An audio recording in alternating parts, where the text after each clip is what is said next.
From McCoy Stadium in Pawtucket, Rhode Island, NESN presents Minor League Baseball. Tonight, the Paw Sox take on the Scranton Wilkes-Barre Yankees. And there are some new faces here in Pawtucket, like Brian Anderson and Chris Duncan, who is spending some time a few moments ago with his brother, Shelly Duncan, who says Red Sox and Yankees can't get along, especially this week.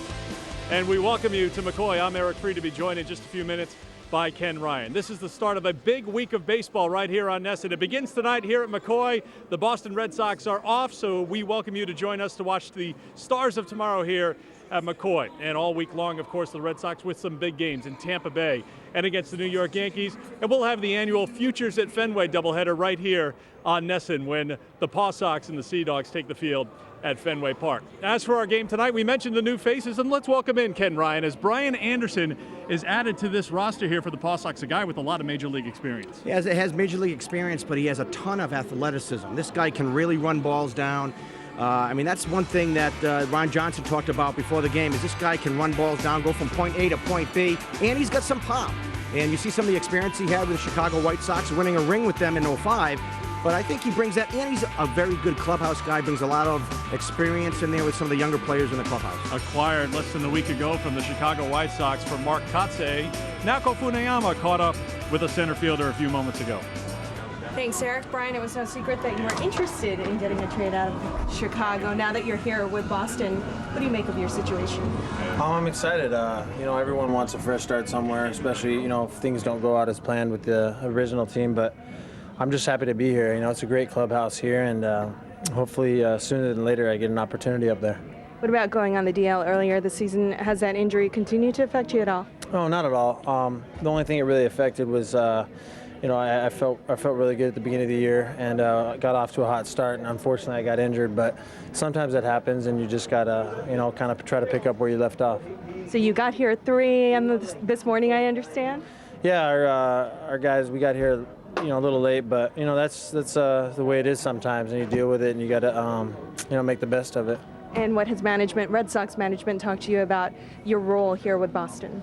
We didn't go into too much detail, but Theo was really confident, and he just was kind of telling me how he thinks I can help the team, and that'd be great, and I'll just wait patiently, but hopefully, like I said, sooner than later I get an opportunity. All right, thanks for your time, Brian.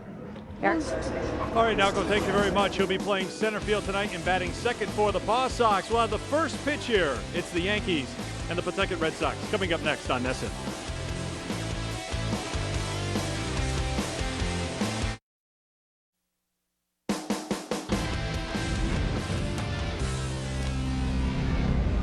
We're back here at McCoy Stadium. I'm very happy to say and report that, yes, that's the sun. The sun is out here at McCoy, Ken Ryan. We have had a battle here all season long just trying to get some ball games in here at McCoy, but no problem here tonight. It is gorgeous here at McCoy as the Paw Sox get set to take on the Scranton Wilkes-Barre Yankees. Let's take a look at the Yankee lineup. They come in with a record of 60-46, the first place team by 4 games in the North.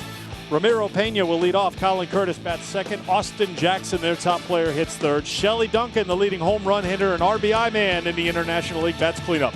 Juan Miranda, fifth. Yurendel de Castro, sixth. John Rodriguez, Francisco Cervelli, and Eric Duncan rounding out the lineup for Dave Miley's Yankees, and they will be facing Enrique Gonzalez. Enrique Gonzalez making his 21st start of the season. 7-9, 5.45 ERA. 115 2/3 innings and 141 hits. And he's got to face a very good Scranton Yankees lineup today. An outstanding hitting team, Scranton Wilkes-Barre,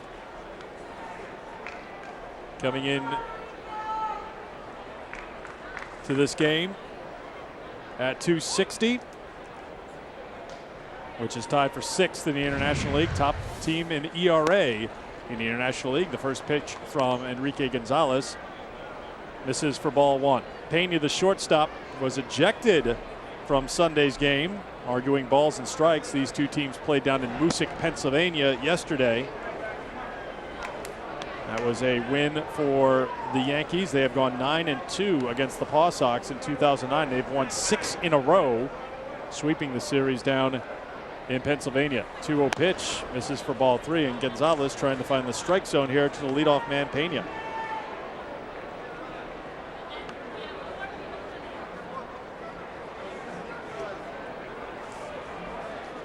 .3-0 pitch. Misses for a ball, and Ramiro Pena. Now Gonzalez wondering where it was. That look tells it all as he takes a look towards his dugout.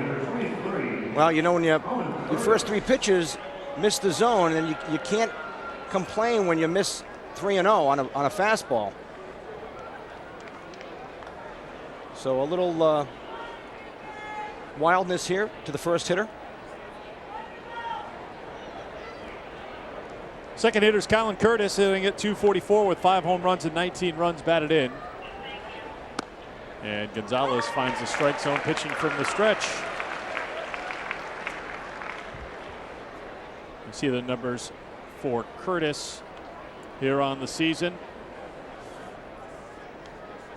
Scranton Wilkes-Barre team picking up win number 60 on the year yesterday. Ground ball to second, could be 2. The second to 1, on to first. Curtis running hard, but the double play is turned by the Paw Sox, and they're 2 down.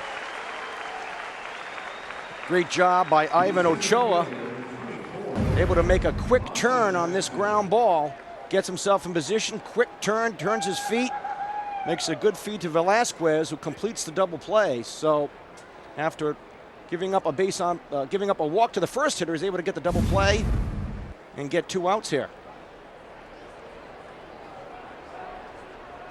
So Ochoa and Velasquez turn it with Bates on the receiving end, and Gonzalez settling in, throws a strike to Austin Jackson.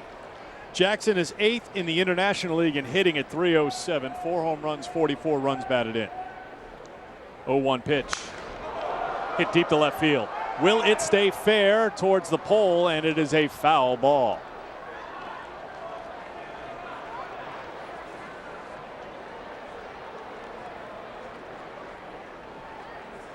The 3-man umpiring crew here tonight at McCoy Stadium. Chris Backey has balls and strikes. Brian Riley at first. Manny Gonzalez at third.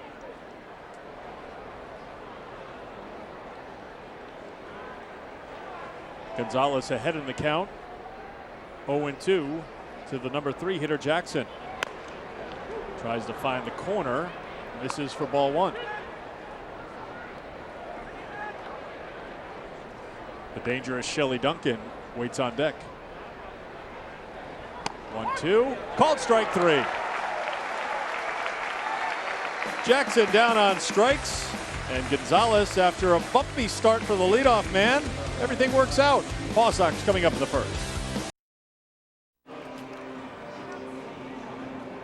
All's well that ends well in the first inning for Enrique Gonzalez. The double play and the strikeout looking. We move on to the bottom of the first, and here's the Paw Sox lineup. Jeff Bailey on a rehab assignment back here at McCoy Stadium. He'll lead off, the designated hitter. Brian Anderson, the center fielder, bats second. Mark Wagner, the catcher, hits third. Chris Carter is the cleanup hitter. Aaron Bates, the first baseman, batting fifth. Bubba Bell, the right fielder, sixth.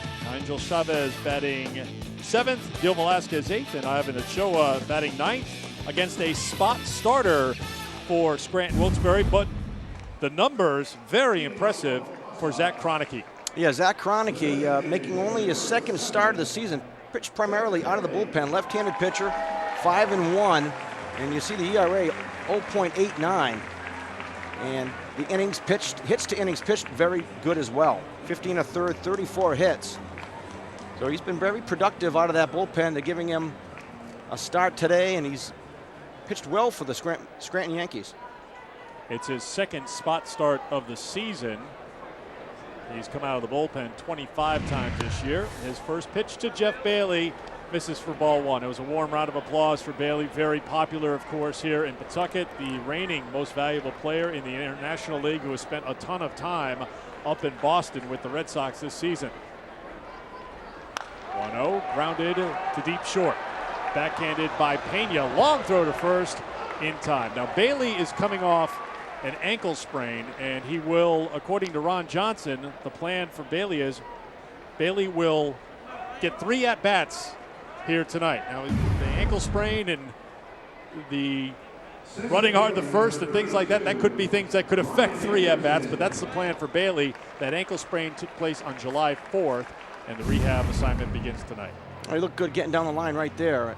I did a Paw Sox luncheon last week, and I had the pleasure of sitting with Jeff Bailey. What a great guy. I mean, just knows the game and really appreciates the opportunity he has with the Red Sox organization, and spoke very fondly of Ron Johnson.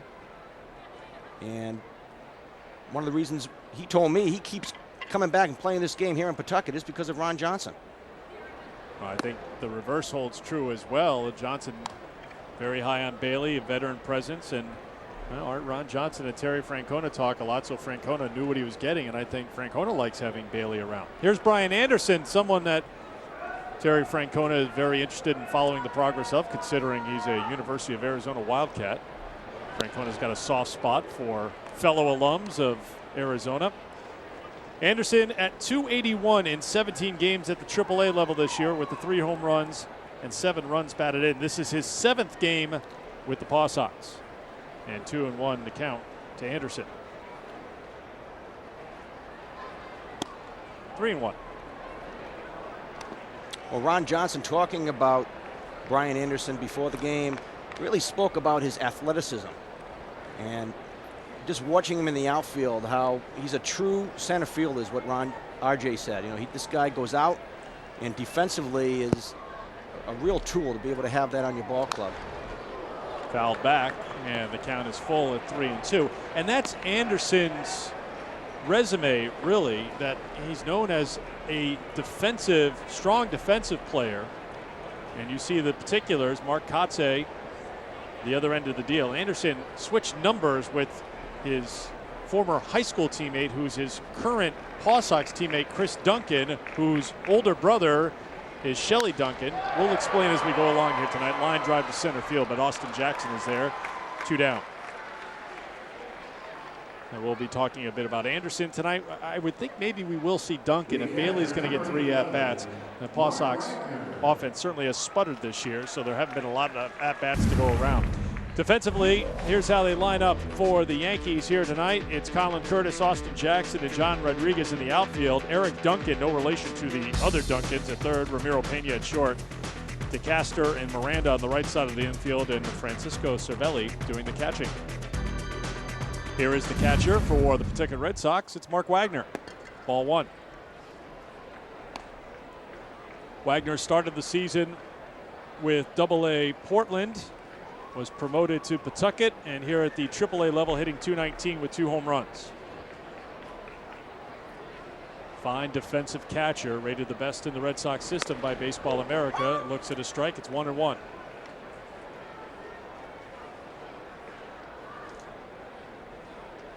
Just about at 300 over the last week for Wagner, and it's been the story all year long, the offensive struggles for Pawtucket. The eternal optimist, Ron Johnson, before the game saying, well, these guys are going to hit eventually. Here it is in August, and he's still thinking that way. Now, they've added Anderson, major league experience, and Chris Duncan with some major league experience. You get Jeff Bailey, who's been the leadoff man for Pawtucket going back to last year, and he's added to the lineup here today. And RJ's probably right. You're adding a lot of guys with major league experience who can hit, and we'll see if the Paw Sox bats are able to come to life.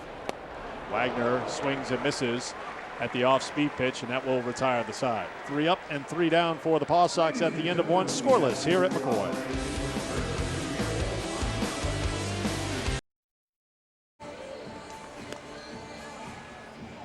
Back here at McCoy Stadium, a beautiful night to be here at McCoy. Light breeze, temperatures right around 80 degrees. Beautiful week to be a baseball fan, isn't it? This week the Red Sox are taking their rivalries on the road, first to Tampa Bay to take on the defending AL champs, and then it's back to the Bronx for the biggest rivalry in baseball. It is time to separate the contenders from the pretenders as the best teams in the league fight for the top. Rivalry week starts tomorrow at 6 here on NESN.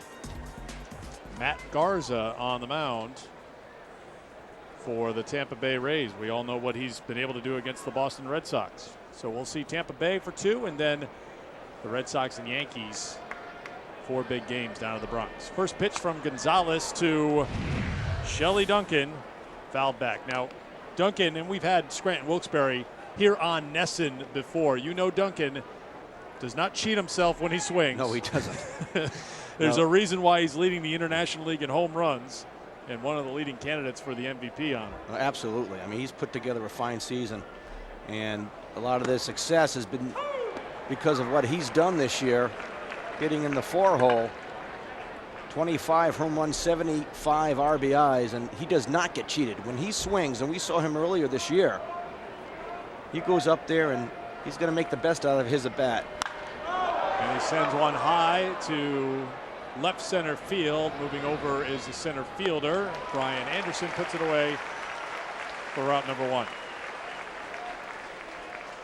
Well, what do you think of rivalry weekend? The Red Sox coming off a good weekend down in Baltimore. They get the bats going, obviously, on Sunday.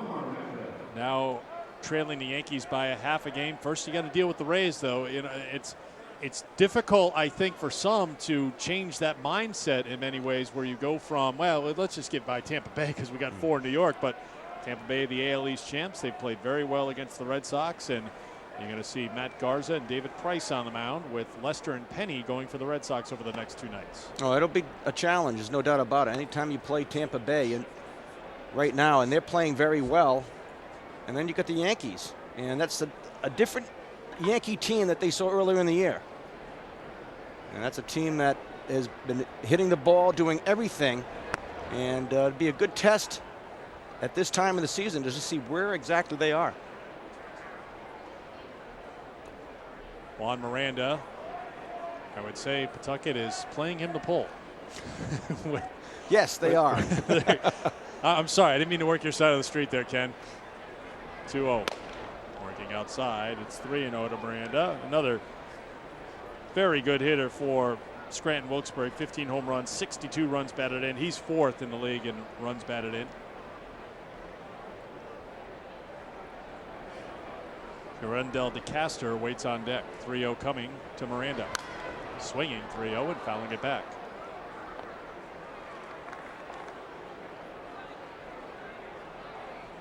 Miranda over the last 3 games above 500 with 3 runs batted in. All 3 of those games coming against the Paw Sox.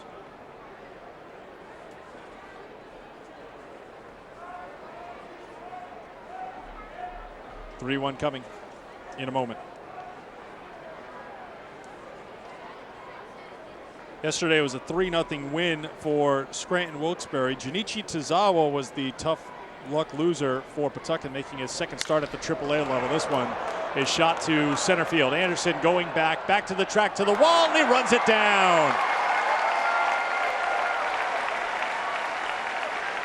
There's your first look at Brian Anderson playing center field, Red Sox Nation.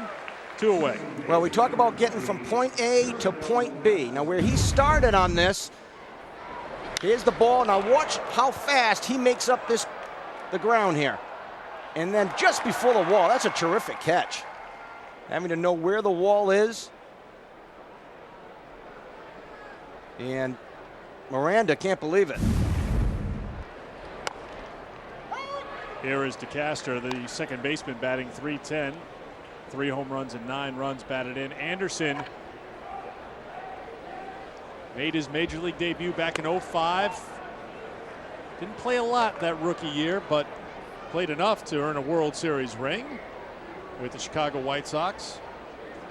Now trying to work his way back to the major league level. And you heard what he had to say to Naoko Funayama before the game. He hopes it's sooner rather than later, and you could see the Red Sox with a need. J.D. Drew has a groin issue right now. We don't know if that's going to keep him out for multiple games this week. The Red Sox with a day off today. Rocco Baldelli can't play every day. There's the pitch from Gonzalez, fouled back on the 1-2. You have Josh Reddick, I think a surprise to many, and you know, Ken, you and I follow a lot of minor league activity with the Red Sox. Reddick went from AA bypassing AAA right to the big club, and he's played very well. Played great down in Baltimore and with the team right now. But Brian Anderson certainly is a guy, when that trade was made, you thought, well, there's a defensive replacement person that you can look for, whether or not it's before September 1st. But that gives you some speed. And you see the vitals for Anderson. I mean, he was a 1st-round draft pick for the Chicago White Sox, and he's now a member of the Red Sox. Well, that was a great example of what he can do on that catch. I mean, and what a weapon to have late in the game. And if you want to make a defensive replacement, that might be where he may be headed. Another weapon for Terry Francona if he has to make a move. Anderson was the 5th overall pick back in 2003. Gonzalez delivering, and ball 4. DeCaster works a walk. Again, Anderson is interesting because he is just 27 years old. He has major league experience this year with the White Sox, 65 games.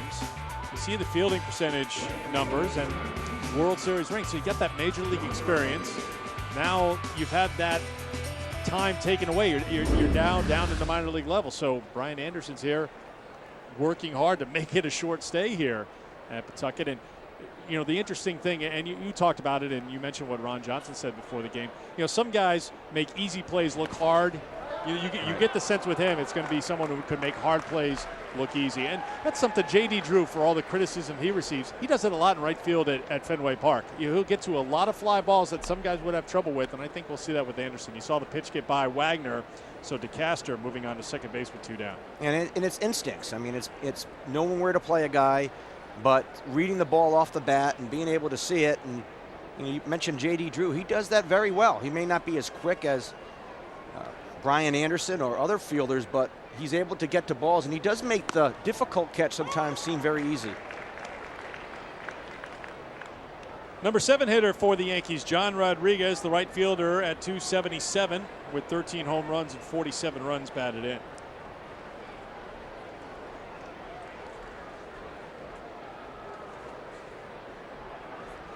Scoreless here, top of the second, 2 down. Paw Sox and Scranton Wilkes-Barre Yankees. Fly ball down the left field line, foul ground. Chavez, sure-handed fielder. I think he got it. I think he has it. Angel Chavez does it again.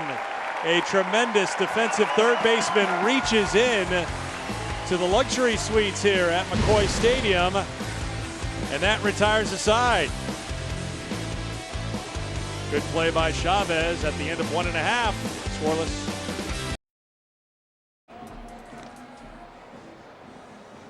Angel Chavez, quick shower here after a good running play to end the top half of the second inning. Looked like he may have banged his hip here on that short fence in foul territory, making this grab. Yeah, a little bit. It looked like he ran into the wall, but I mean, he had to keep his eye on the ball, and you could see him wince a little bit right there. I think he did run into his hip a little bit, but he had to keep his eye on the ball, and then he had to find the box, and that's a tremendous catch. And there's tons of foul territory over there, and he had to run a long way to get there. So Chavez, the 27-year-old, first year in the Red Sox organization,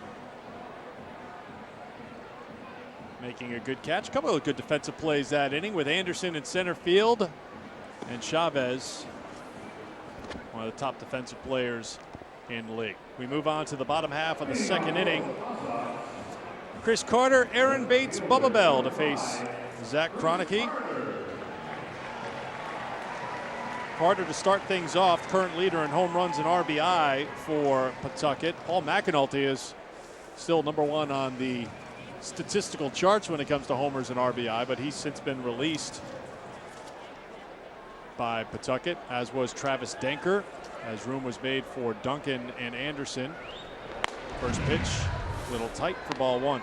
And Carter really got off to a tough start early this year and has picked it up. You see the last 10 games, 333. 1-0. Foul ball. That's over where Chavez was just working, but it's not going to make its way all the way to the stands as it's grabbed there by Eric Duncan, and Carter is retired, 1 away. I'll bring up Aaron Bates. We know what Bates was doing with the Red Sox. Got a chance to play in 5 games for Boston. His major league debut coming this year. Went 4 for 11 in his time with the Red Sox with a couple of doubles. Hitting .208 at the AAA level with 2 home runs and 10 runs batted in. If you've been with us all summer long here following minor league baseball in the Red Sox organization, you know Bates got his chance with the Portland Sea Dogs. First pitch from Kroenke is in there for strike one. And Bates was, simply put, one of the best hitters in the Eastern League. He was the Eastern League's Player of the Month for May when he hit .370 with 6 homers and 28 runs batted in. So he worked his way to a promotion to AAA Pawtucket and then made his way to the Major League level for the first time. This one is sent to center field where Austin Jackson steps onto the warning track to put it away, 2 down.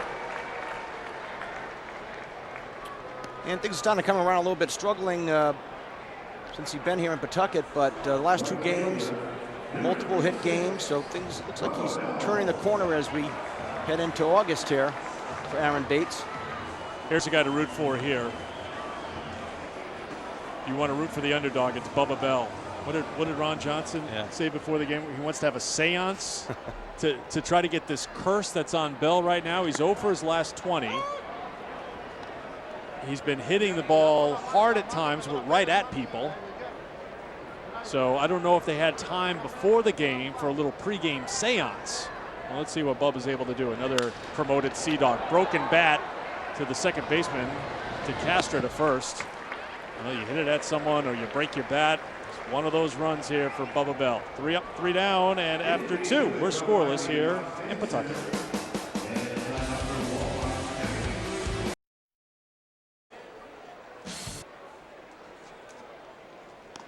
Scoreless here as we move to the 3rd inning at the home of the Paw Sox, McCoy Stadium. But it has been a full day of baseball here for NESN here in Rhode Island, because earlier today our cameras were over at the Ken Ryan baseball camp, the KR baseball camp, and well, that looked like a fantasy camper on the mound right there. Ken, this is your baseball. Whoa! You're dropping an Uncle Charlie on a 13-year-old? You know, I got to make myself feel good. Get these 14s out. Well, he just hit you hard. Yeah, he hit a rocket right there. Tell us about the camp a little bit and what the kids have been working on all week long. I mean, it's a long, hot day for you out there to be out on the mound. I'm surprised. Why, is there any ice on your shoulder under there?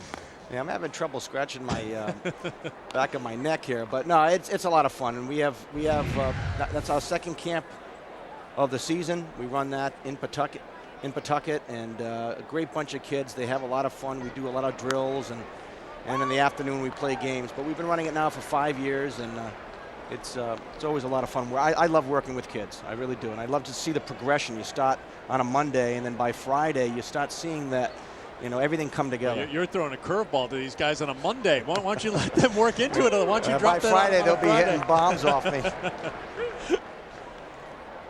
Well, as everybody knows, and we talk about it when we come down here, you're native of Rhode Island, born right here in Pawtucket, and you spend, really, it's not just a couple of weeks out of the summer. Year-round, you've got clinics and camps going on and working with the youth of the Rhode Island area and beyond, really, as a lot of people come around. So I certainly encourage you to log on to krbaseball.com if you want to sit on this.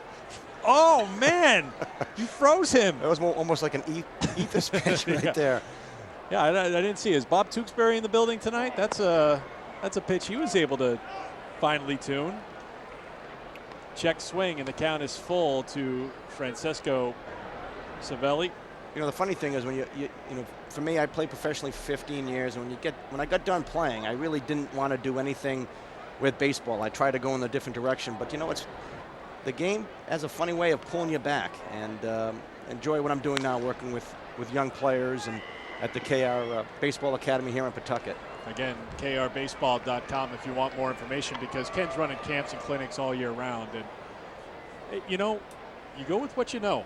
I know you spent a lot of time in baseball as a professional, as you mentioned, for 15 years, but after you kind of realize and you say, all right, I'm not going to play at that level anymore, but how can I share it? And I think that's a valuable thing. I mean, I know we've got tons of Little League coaches and maybe some Legion coaches and Babe Ruth coaches. I'm sure the Legion coaches may be busy with games tonight somewhere, but you know, that's something that once you start working with kids and you can see that progression, you're seeing it in a week. You know, guys like, hey, you look in the dugout, you know, Ron Johnson, we talk to him, or Rich Sever, whenever we come down here, it's like they're dealing with a lot of kids too, you know, and you can see that progression, and the steps forward, and it's a great reward for you, I'm sure. And a lot of it, with the age group that I work with, is the mechanics and where your foot should be on the rubber, or where your hand should be on a bat, or how to feel the ground ball, or how to throw a two-seam fastball or a four-seam fastball. Rich Sever at this level, it's maintaining their mechanics and working from the mental part of the game. And for a professional baseball player, a pitcher, or a position player, it's a long season and it's a grind. And some of the greatest advice I ever was given was that this is a marathon. It's a marathon. It's not a sprint. Your career, a lot of times, is going to kind of look at it as a marathon, and you might be in the 15th mile of the race, but you just got to keep running as hard as you can. Ground ball from Duncan. Bates fields it to second, one on to first with Gonzalez covering a double play. Well turned by the Paw Sox. Bates and Gonzalez especially. Yeah, Bates did a great job here to catch it on the short hop and make a good throw to Velasquez, and Gonzalez hustling all the way. You work on this all spring training, and just a fine job of the pitcher getting over to get the throw from Velasquez. And you saw Gonzalez, that's the way you teach it. He was there and ready. He looked like a first baseman standing there. He wasn't scrambling around, reaching and fumbling for the bag. So the second double play turned by the Paw Sox, as Gonzalez had thrown 27 pitches through 2 innings, and now back to the top of the order, and Ramiro Pena, who walked on 4 pitches in the first.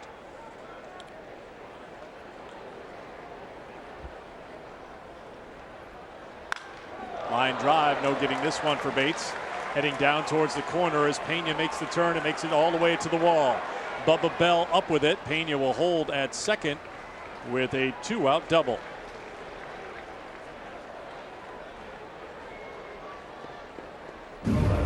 That's the first hit. I'm sorry, first hit for Scranton Wilkes-Barre, Ken. Yeah, it looked like a breaking ball hanging out on the inner half of the plate, and Pena went down and drove it over the head of Bates. And I tell you, just watch, that's an arm right there. Bubba Bell, he's got a cannon.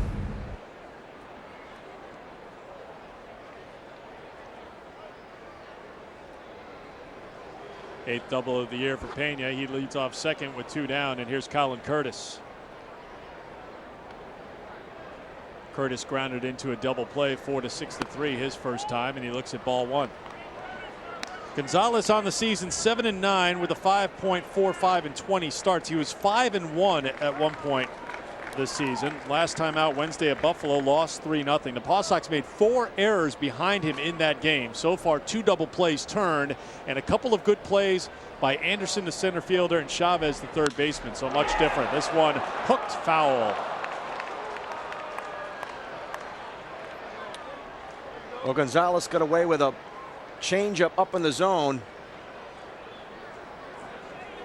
that Curtis just drives foul, but this one here, you see him, this is the changeup that he just gets up over the plate, and he's lucky to get that one back.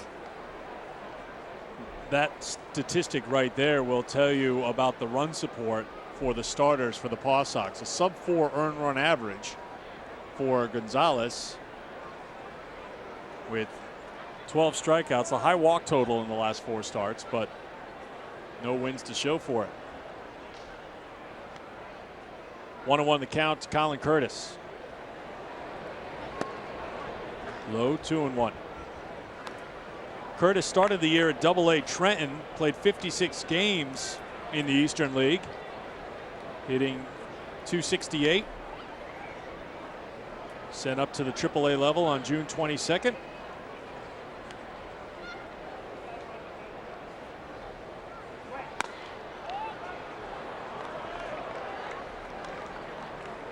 Three and 1.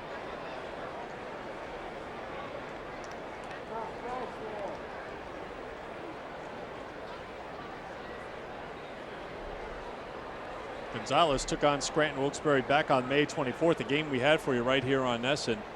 He was 5-2 at the time of that start. That's outside for a ball, and 2 are on here in the third.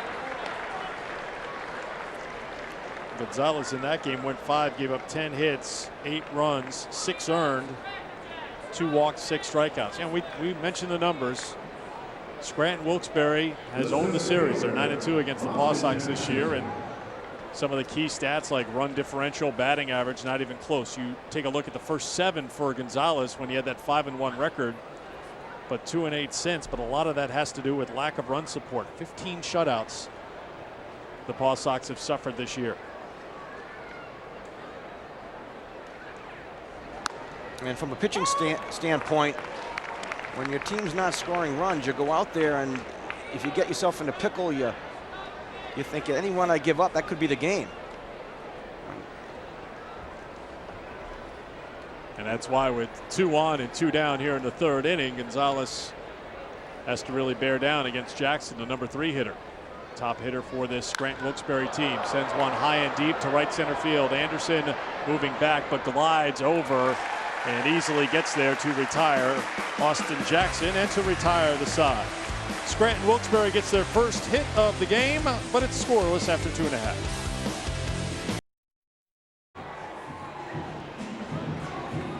Hello, Somerset.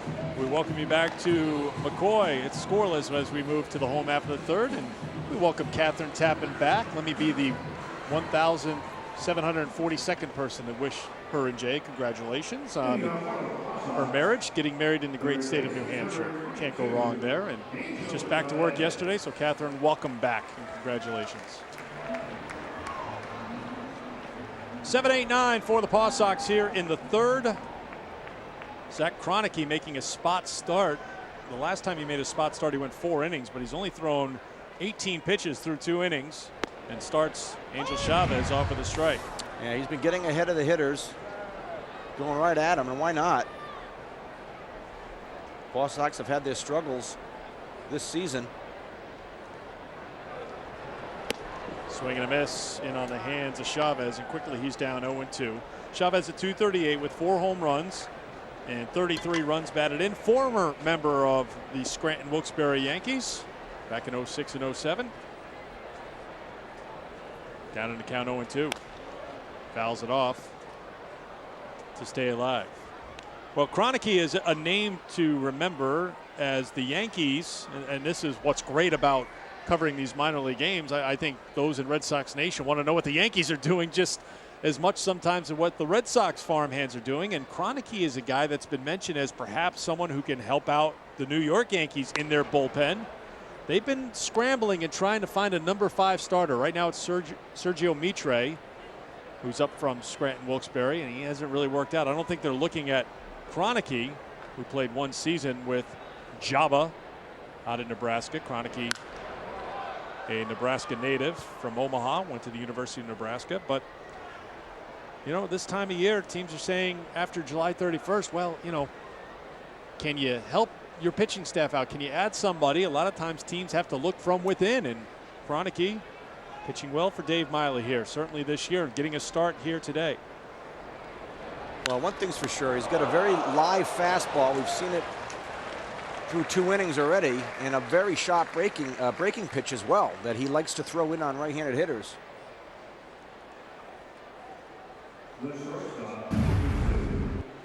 And glove work here. Yeah, and pretty good with the glove as well. That one looked like it was on its way up the middle, but Kroenke able to gain his balance and get his glove down.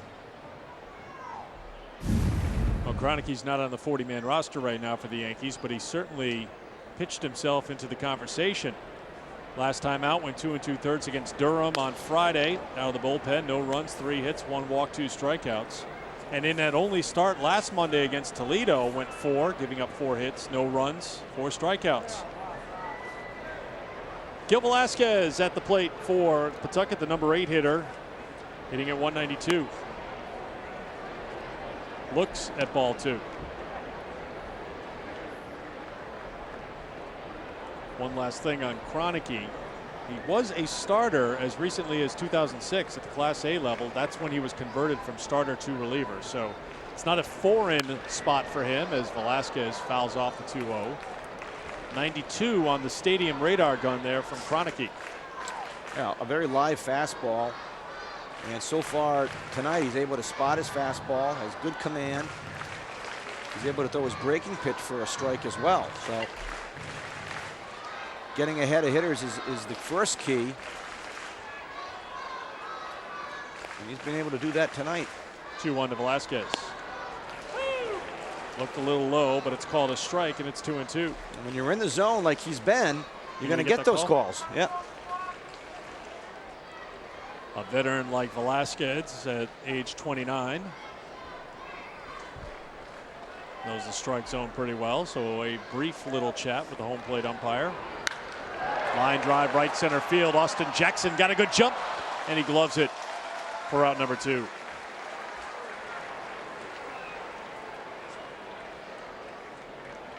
Two down here in the home half of the 3rd inning. In this economy, it can be tough to find frugal family entertainment.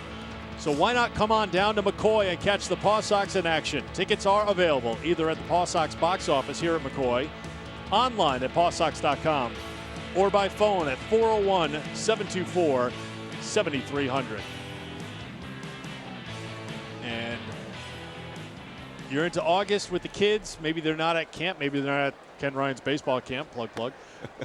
Maybe you're kind of running out of things before they go back to school to do. Just going to remind you, there's a noon game here tomorrow at McCoy.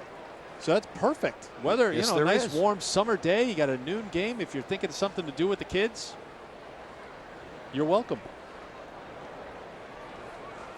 Number 9 hitter Ivan Ochoa looks at a ball. It's 2-0. Ochoa at 226 with 2 homers and 7 runs batted in.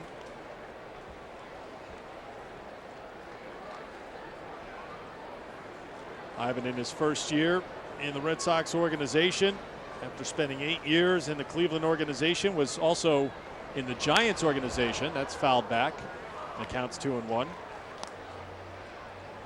He's enjoyed playing at McCoy, certainly, when you look at those numbers.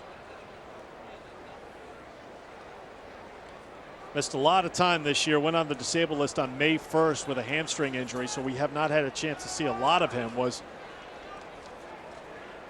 activated on the 4th of July.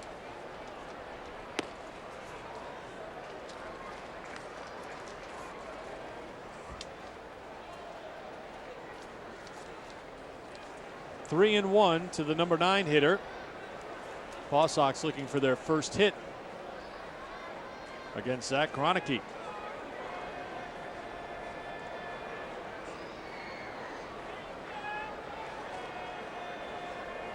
Ron Johnson talking.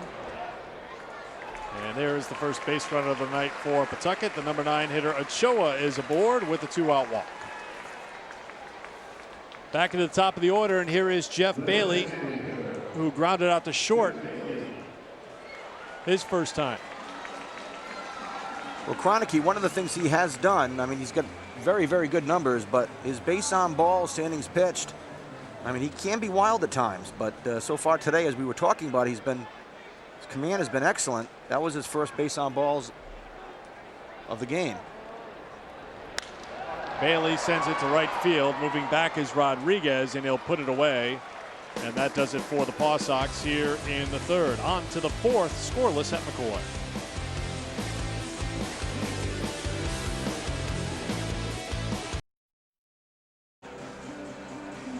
Welcome back to McCoy Stadium. A beautiful night here in Rhode Island. Scoreless as we move to the 4th. Let's check in with Naoko Funayama, who's standing by with NESN.com's Maureen Mullen. Naoko. Thanks, Eric. That's right. Maureen Mullen here, NESN.com insider. And we've been talking extensively about Brian Anderson here in today's broadcast. When you talked to him earlier today, did you sense any kind of frustration that he was immediately optioned to AAA? Not so much frustration. I think he's more looking forward to a new start. I think, he kind of realized things weren't working out the way he wanted to in Chicago, and I think he's looking forward to getting over here and kind of showing what he can do. What kind of room is there for him up with the Major League organization? Well, right now, I think actually for him and Chris Duncan, I think you're probably looking at September call-ups. Unless, for example, Jason Bay and J.D. Drew have been nursing injuries, they've been banged up a little bit lately, unless those injuries are sufficiently enough that they need somebody to come up immediately. And he is a great defensive outfielder. Chris Duncan, another new face here with the Pawtucket organization. What does he bring to the table? He's, when he's healthy, he's a really powerful hitter. But I think that's the key, is when he's healthy. He had a discectomy last year in his neck, and he's had a titanium plate in there. So there is some speculation that that has affected his power. He doesn't think so much, but he is, he's that first baseman DH type. He's been playing left field because the Cardinals have had a guy named Albert playing first base, so that hasn't quite been available. But he's a powerful hitter when he's healthy. And for Duncan too, is this a fresh start per se for him? I think so. He was drafted by the team that his father's been the pitching coach for a long time, and I think he's taken probably some extra heat. And anybody who knows the fans of St. Louis, they are very open to people unless they feel like you aren't trying. And I think people out there felt that he was trying, but I think because of his father's situation, I think he probably got extra attention that maybe another player would not have had. Realistically, do we see these guys playing with the Red Sox this season? I would say a September call-ups, unless something between now and then brings them up, but probably by September. All right, Maureen, thanks so much for being on our broadcast here today. Eric, back to you. All right, Nalco and Maureen, thank you very much. Yeah, Duncan, when you look back at his numbers with St. Louis, he had 22 home runs back in 2006, 21 home runs back in 2007 on a World Series team with St. Louis in 2006.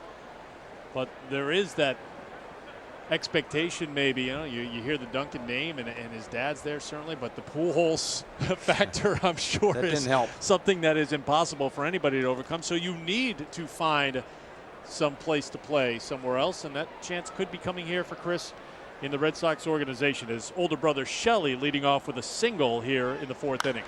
And now a drive deep to right field from Juan Miranda, way back and gone. A 2-run home run for Miranda, his 16th of the season, and Scranton Wilkes-Barre leads 2-0.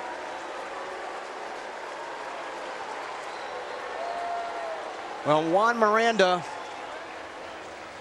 looked like a breaking ball to hit, and he did not miss it.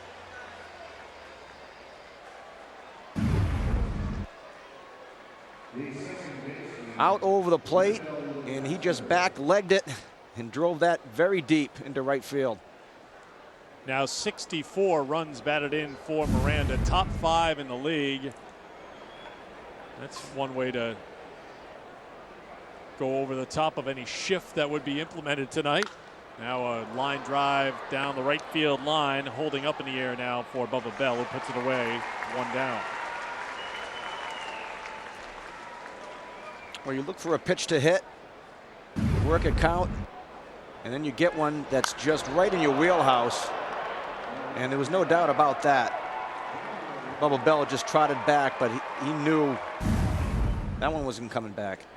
That's the 2nd home run he's hit against the Paw Sox this year. He's hit very well, you see, for the Yankees in his 5 appearances, but against Pawtucket this year came in at .378 with 11 RBIs. So tack on 2 to that. That's fouled off by John Rodriguez and out of play for strike 1. Miranda's Cuban defector, by the way. He played in Cuba through 2004, then defected to the Dominican Republic. So a guy who's been in the Yankee organization. You saw the numbers last year, and I told you what he's been able to do this year, especially against Pawtucket. It's in there for a strike, 0-2.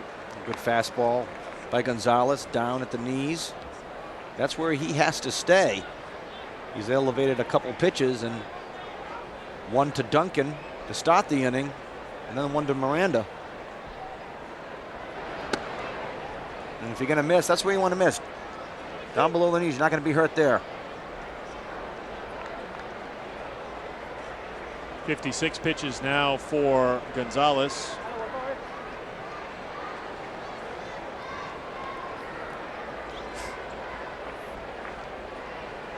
Of course, pitching has been the big story here for Pawtucket this year. Gonzalez making his 21st start of the season.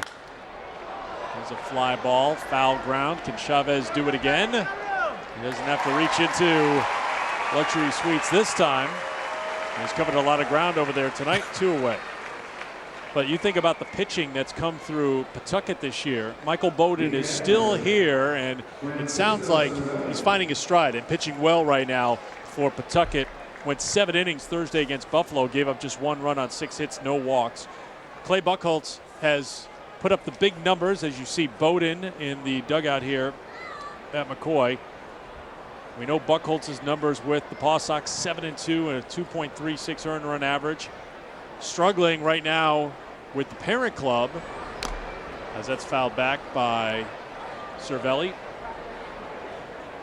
And, you know, Michael Bowden, what they say is his demeanor on that mound. I mean, he's such a competitor. He's very, very aggressive out there and has a lot of heart when he's out there. He just carries everything on his sleeve. What you see is what you get. Put together a fine season here in Pawtucket. 0-1. Outside for a ball.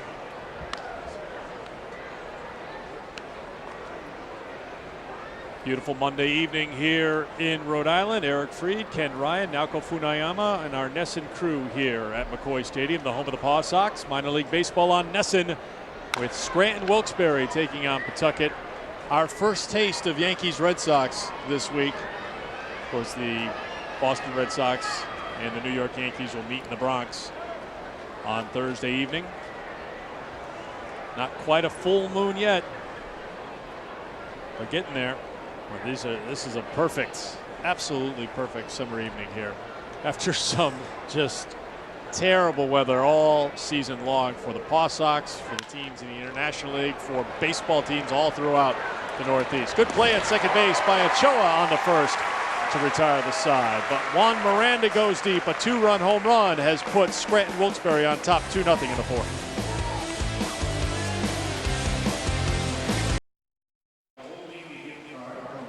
Two 2-0 Scranton Wilkes-Barre as we move to the bottom half of the fourth inning. Ron Johnson has seen some excellent pitchers here at Pawtucket this year. We started to talk about it in the last half inning. Clay Buchholz was going to start in the AAA All-Star game for the International League. He was that good here at the AAA level, but in 4 starts with the Red Sox, an earned run average of a little above 6. And yesterday was very disappointing against Baltimore, Kenny. He had a 4-0 lead before he took the mound. That lead stretched to 7-0. He gave up 6 runs. Then the Red Sox gave him 8 runs to work with, and then he started to get into a little trouble. Didn't make it out of the 5th inning, so no decision for Buchholz. What have you seen with him that everybody saw here in Pawtucket that hasn't translated to the major league level here so far this year? I mean, you watched the game yesterday, and it was really a lot of his location. I mean, he was just missing out over the plate with a lot of pitches, falling behind hitters. And I don't care what league you're in, you've got to be able to get ahead hitters and hit your spots. But, you know, you mentioned yesterday's game. That was just a game that, you know, really you want to see your starting pitcher after your offense goes out and puts up so many runs, go out there and just put zeros up there. And it just didn't work out after. And that was after his last start where he pitched pretty decent. Looked like he was getting back on track. And but for 4 starts so far in the big leagues, not, I'm sure, what Clay Buchholz was thinking he was going to be able to do, and definitely not what the Red Sox at this point are happy with. Well, the simple way to put it is he is better than what we have seen so far with Boston. The question is, will we see the pitcher we saw here in Pawtucket this year, where he really worked hard after a bumpy 08, worked hard and built himself back up? People rave about the fact that 4+ pitches. I think he's going to be given every opportunity. With Tim Wakefield, it sounds like slow to come back from his back problem, little sciatica problem that's stretched to his leg, not even thrown off a mound yet. Perhaps he'll do that in Tampa. I think you're going to see Buchholz be given an opportunity to make a few more starts. It's 2-1 to Brian Anderson here in the bottom of the fourth. Oh, and they need him to come around. I mean, to be part of that rotation. Fly ball to right field. Rodriguez looking for it, now turning around, and it's gone.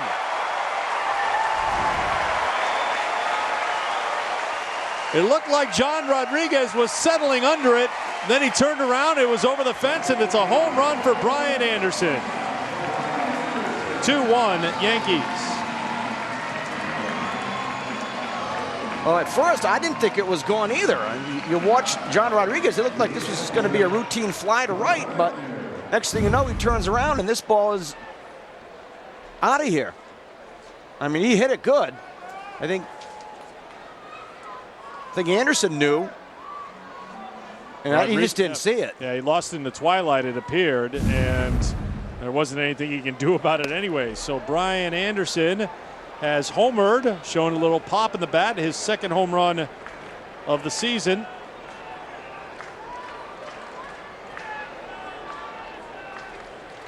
Both coming with Pawtucket, and it's 2-1. Here's Mark Wagner. That home run was the first hit of the night for Pawtucket against Zach Kroenke. And after being shut out in back-to-back games, a 7-inning game in Game 2 of a doubleheader on Saturday, and then a 9-inning affair yesterday, that ends a 19-inning scoreless drought for the Paw Sox against the Yankees. And that's some power going the other way for Brian Anderson. I mean, he drove that ball. That pitch was out over the plate. And he drove that a long way. So there's no doubt about the pop that he has. 1-2. Swing and a miss. Kroenke answers back with a strikeout. Second time Wagner has gone down on strikes. One away. Now on the flip side, Buchholz has struggled. I think he'd be the first one to tell you that, and everybody in Red Sox Nation knows. But when you say the name Daniel Bard, it began here in Pawtucket. The closer for the Paw Sox was lights out here. 1-0 in 11 appearances with a 1.13 earned run average, 6 saves, and just a couple of bumps with the Red Sox, but amazing numbers, especially over the last 3 weeks, Ken. Yeah, terrific numbers, and it's just so smooth and easy. I mean, it doesn't look like he's trying to throw hard, but it comes out of his hand at 98, 99, 100 miles per hour. And Terry Francona using Bard in more closer ball games down late in the game. And this is a guy that at some point, if he continues to go the way he is going to be closing ball games. Really, I said 3 weeks. You can take it back, and I think Francona references 6 weeks about how Bard is maturing. And they did kind of spoon feed him there for a little while, not putting him in pressure situations, but he has responded in pressure situations. And since the 26th of June, he's been lights out. 23 strikeouts, no walks. I mean, Ron Johnson could count on Bard coming in. And really, you go back to last year at the Double-A level when Bard, all of a sudden we start hearing about this guy throwing an easy 98, 99, 100. That's when it started with the Sea Dogs, and it began, I believe, in Hawaii with Mike Cather the winter before last year, pitching coach for the Sea Dogs. So they really had worked hard with Bard to get him to develop him to where he could be. And one of the most intriguing prospects that have come along for the Red Sox in recent memory. Here is Chris Carter to Miranda at first. He'll take it himself, 2 down. Yeah, and then one more comment on Bard. You know, he throws 98, 99, but he has very good breaking stuff. I mean, his curveball is outstanding. And if you can throw strikes and throw that hard and get ahead and be able to throw that breaking ball like he does, I mean, he is very, very difficult to hit. And just another weapon for Terry Francona out of that bullpen. Here's Aaron Bates with 2 down in the 4th. You know, Bard has had an opportunity here against in some tight situations. First pitch to Bates in the dirt. But now the degree of difficulty increases quite a bit. You're talking about pitching at Tampa Bay, certainly getting a chance to pitch at Yankee Stadium. So we'll see how the young right-hander is able to handle that. He's handled everything else thrown his way lately like a veteran. 1-0 the count to Bates, who was retired on a fly ball to center field his first time. He looks at a strike. It's 1-1. Well, Kroenke had only thrown 35 pitches through the first 3 innings. He was cruising, gave up the home run to Anderson, but battles back and answers back with the strikeout of Wagner, getting Carter on a ground out. This one's fouled out of play, and Kroenke ahead in the count 1-2. When he made his 4-inning start last Monday, he threw 59 pitches in that game at Toledo. Despite the home run this inning to Anderson, it's been a very good spot start here for the reliever for the Yankees. 1-2, line drive, base hit for Bates. Jackson over to get it. Bates with the wide turn at first, and he'll hold there with a 2-out single. Well, it's good to see Bates really have a good swing on this pitch. We saw how well he hit down in Portland, but that a good job of hitting on that pitch, low and away, able to go down and drive it into center field. And as we mentioned, his last 2 games, he's had multiple hits. It looks like he's starting to turn the corner a little bit. Here's Bubba Bell, grounded to second his first time. Looks at strike 1. And you mentioned earlier, I mean, the struggles that Bubba Bell has had, but he's been hitting the ball very well lately. And as a hitter, it's got to be frustrating. You go up there and your goal is, I'm just going to hit this ball hard. I don't care where it goes, I'm just going to hit it hard. And when you do, you hit it right at somebody.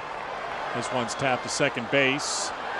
And they're going to call the base runner Bates out as DeCaster reached for him on the tag. That will retire the side. A home run from Brian Anderson gets Pawtucket on the board at the end of 4. It's 2-1 Scranton Wilkes-Barre.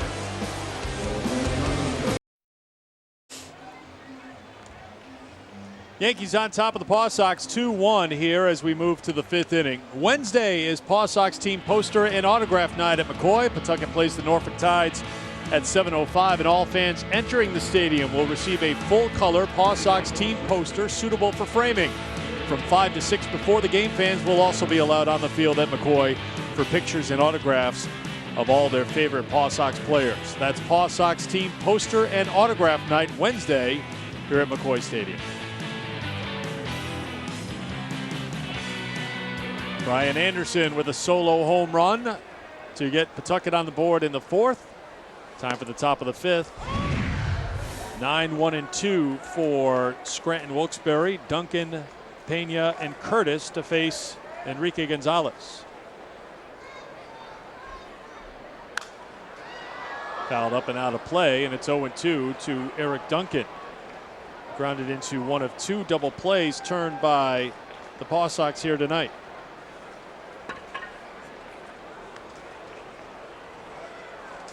Pawtucket hanging tough here through 4 innings with a team that has outscored them this season by a margin of 67-20 in this, the 12th meeting together. And Gonzalez gets Duncan swinging. That's the 2nd strikeout of the night for Enrique. 1 down. 3-pitch strikeout for Gonzalez.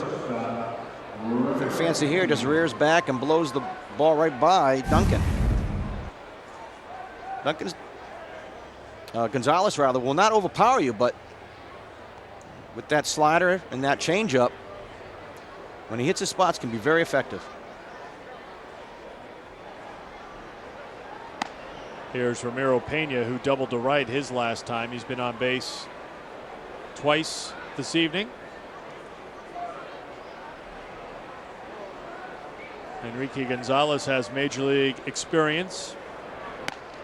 27 appearances at the major league level, 18 starts for Arizona and San Diego. His major league debut came back in 2006. That came a year after pitching at the Double-A level in 2005. Was signed back at age 16 in 1998. Those are his numbers at the major league level. And his first year in the Red Sox organization was the opening day starter for Pawtucket this year. 1-2 the count to Pena. Foul tipped. Wagner couldn't hold on to it. Count holds 1-2. Well, he's keeping the ball down a lot more now than he did. It seemed after the home run by Miranda, he's made a little bit of an adjustment here, and he's down in the zone. And that's what you need to do.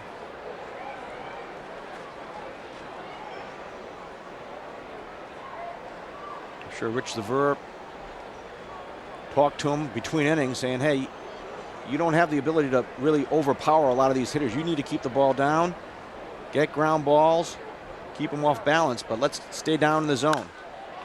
Pena with a fly ball heading towards the stands and out of play.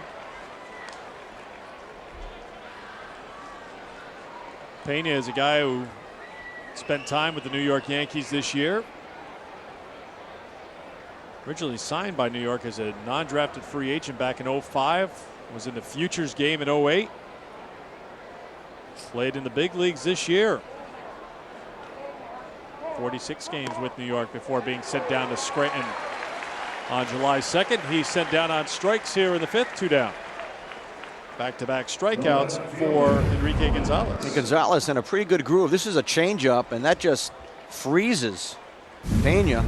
All he can do is look at it, but I mean, that's what Gonzalez has to do. He has to get ahead, number one, and keep these hitters off balance and stay down in the zone. That pitch again, down at the knees. Nothing Pena could do with that pitch. And he gets ahead of Colin Curtis, who grounded into a double play in the first and walked in the third.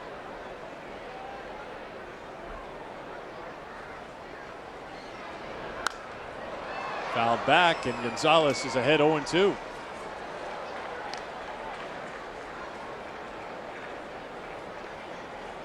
Gonzalez in that start at Buffalo didn't get the run support as the Paw Sox were shut out through 97 pitches in that game. He's been over 90 pitches in each game over the last month and a half, dating back to June the 20th. That's 7 starts.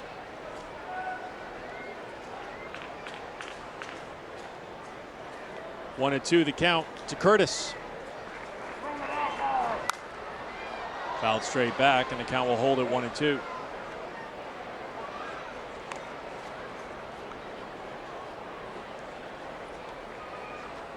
The trouble came last inning, a leadoff single for Shelley Duncan, followed by a 2-run home run to deep right by Juan Miranda. But since then, Gonzalez has retired 5 in a row. About ready to throw his 75th pitch of the night.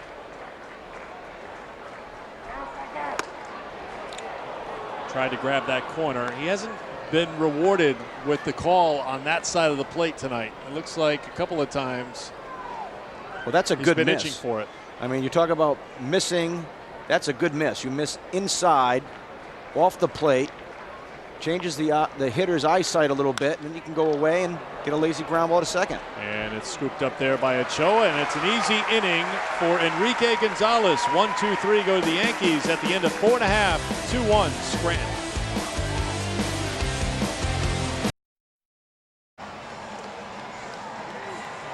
Big crowd here at McCoy Stadium tonight on a Monday evening watching the Yankees take on the Paw Sox. 2-1 Scranton Wilkes-Barre as we move to the home half of the 5th inning.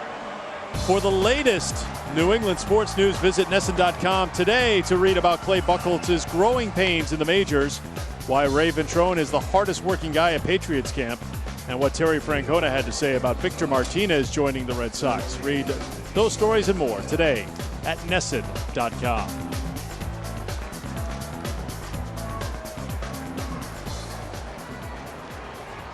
Bottom third of the order here for the Paw Sox in the 5th. Chavez, Velasquez, Ochoa to take on Zach Kroenke. Kroenke's longest outing of the year, 4 innings in the start 1 week ago. 53 pitches thrown through 4 innings, and he's ready to deliver to Chavez, who looks at strike 1.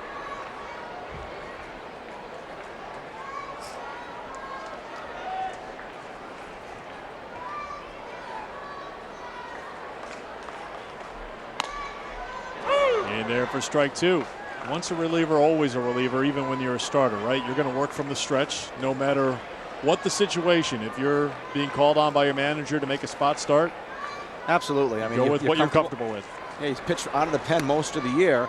Now, if they tell him, listen, we're thinking about having you start next season, during the offseason, he can work on pitching from the windup again. But, I mean, he's been very productive pitching out of the stretch, pitching out of the bullpen. So why not? Stick with it. Just a bit outside on the 1-2. It's now 2-2. Yeah, that one getting away a little bit from Kroenke. That's okay sometimes. You know what? There's a word called effective wildness. Is that what you called it? I had it sometimes. You want a second opinion on that?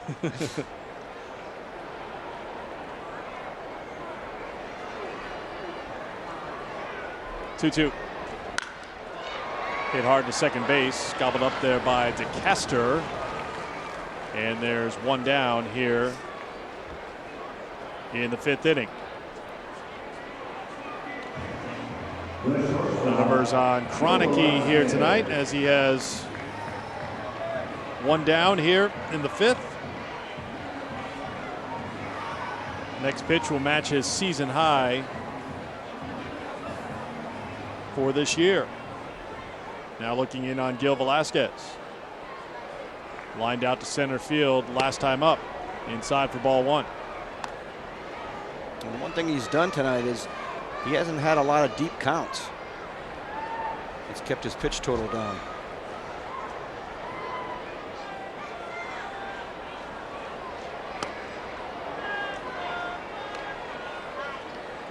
One and one to Velasquez.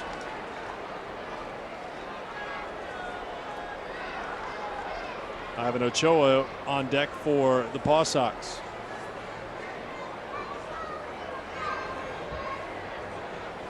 One.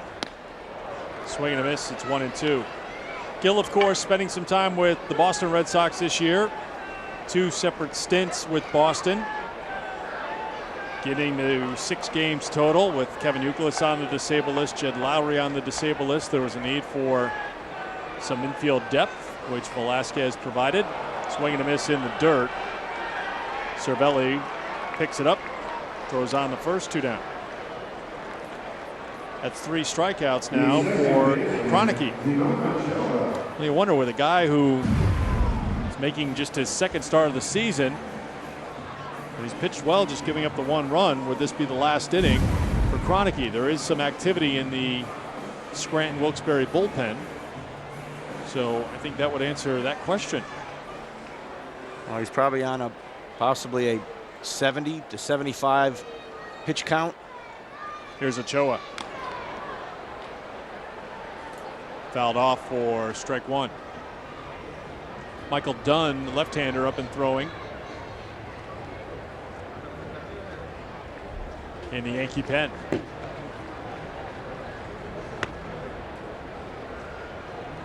Cervelli took the brunt of that foul tip, so the home plate umpire going to give him a moment. Ochoa stepping well away from the plate. Third baseman Duncan came in to talk to Kroenke.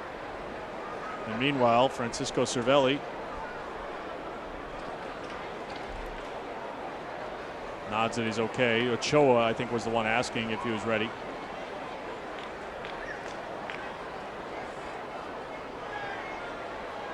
Owen won the count to the number 9 hitter who walked back in the 3rd. Ground ball to short, charged by Pena on the 1st. And it's a 1-2-3 inning for Kroenke at the end of 5. 2-1 Yankees here at McCoy.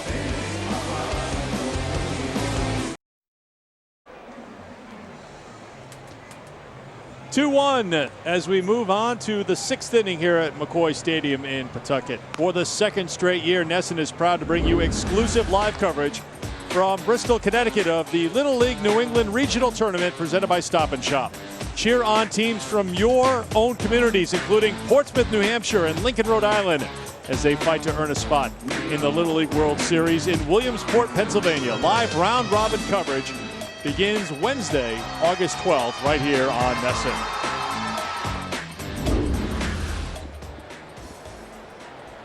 And we can only hope they have days and nights like this one down in Connecticut.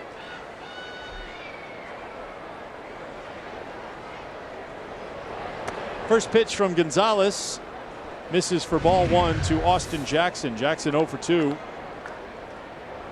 with a strikeout and a flyout. 6 in a row retired by Gonzalez through 15 pitches last inning, 75 for the game. And Jackson sends a fly ball to right center field. And the right fielder Bubba Bell is there to put it away for out number 1.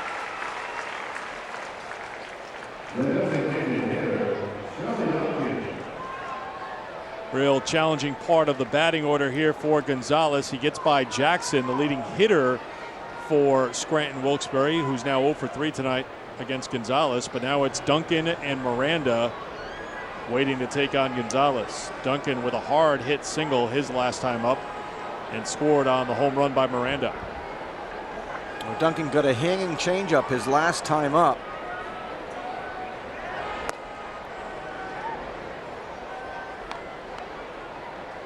Ball one.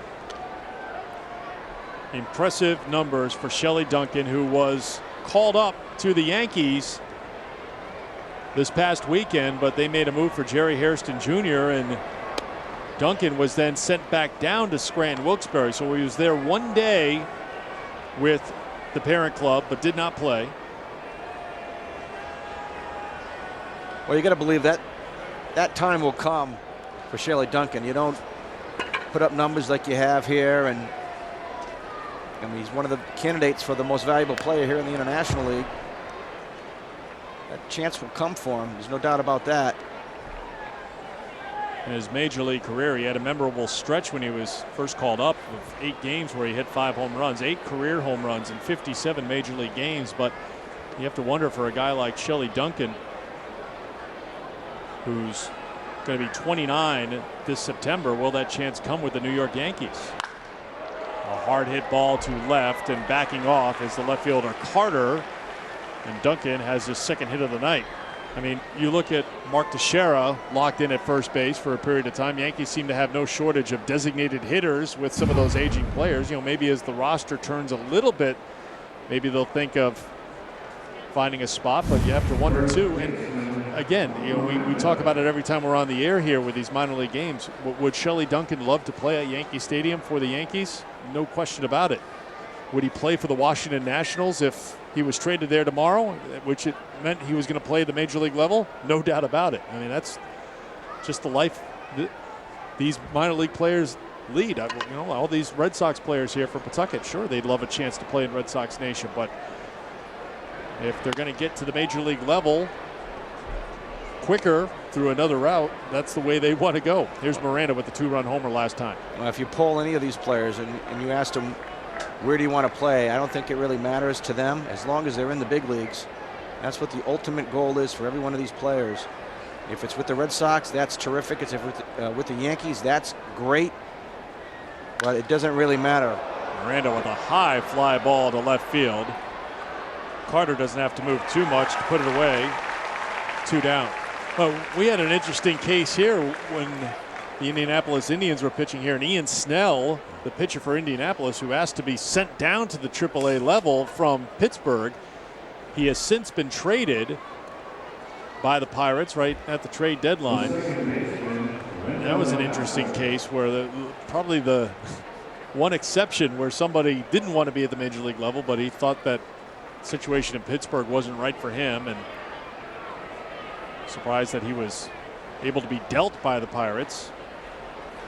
Well, we watched him pitch here a couple weeks back, and you know, he's got some terrific stuff, but I think there's more going on between the ears than it is in his arm. So that's a guy with a lot of ability, and hopefully he can sort some of those issues out.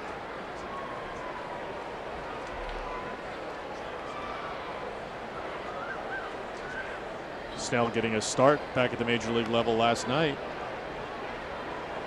against Texas for Seattle. Throw to first, back in time.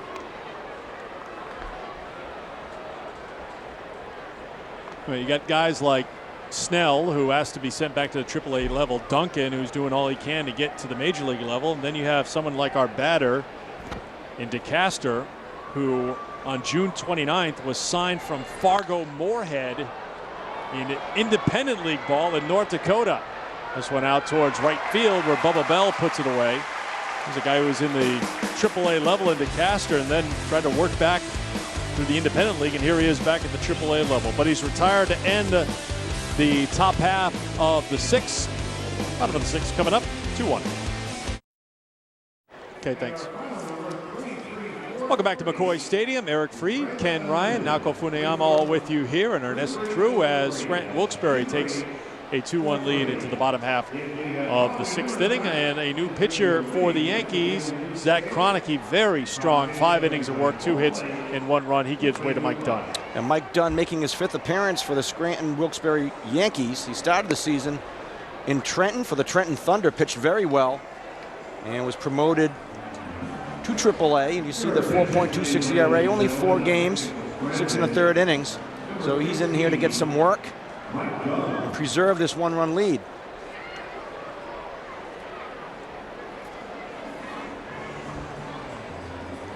So Dunn is on, the left-hander, to face the top of the Paw Sox order. And it's Jeff Bailey to lead it off in what we expect to be his final at-bat of the night, according to manager Ron Johnson. 3 at-bats tonight as the DH, 3 at-bats tomorrow as the DH, then a day off. And then if Bailey's still feeling good after that high ankle sprain that he's rehabbing from, he'll play out in the field. 0 for 2 tonight for Bailey. And he looks at the ball, it's 1-1. Well, Mike Dunn, 94, 95 miles an hour, and we talked about Daniel Bard and how free and easy he is when he throws. Mike Dunn might be the complete opposite. He generates everything he can into his pitch. Bailey fouls it off, it's 1-2.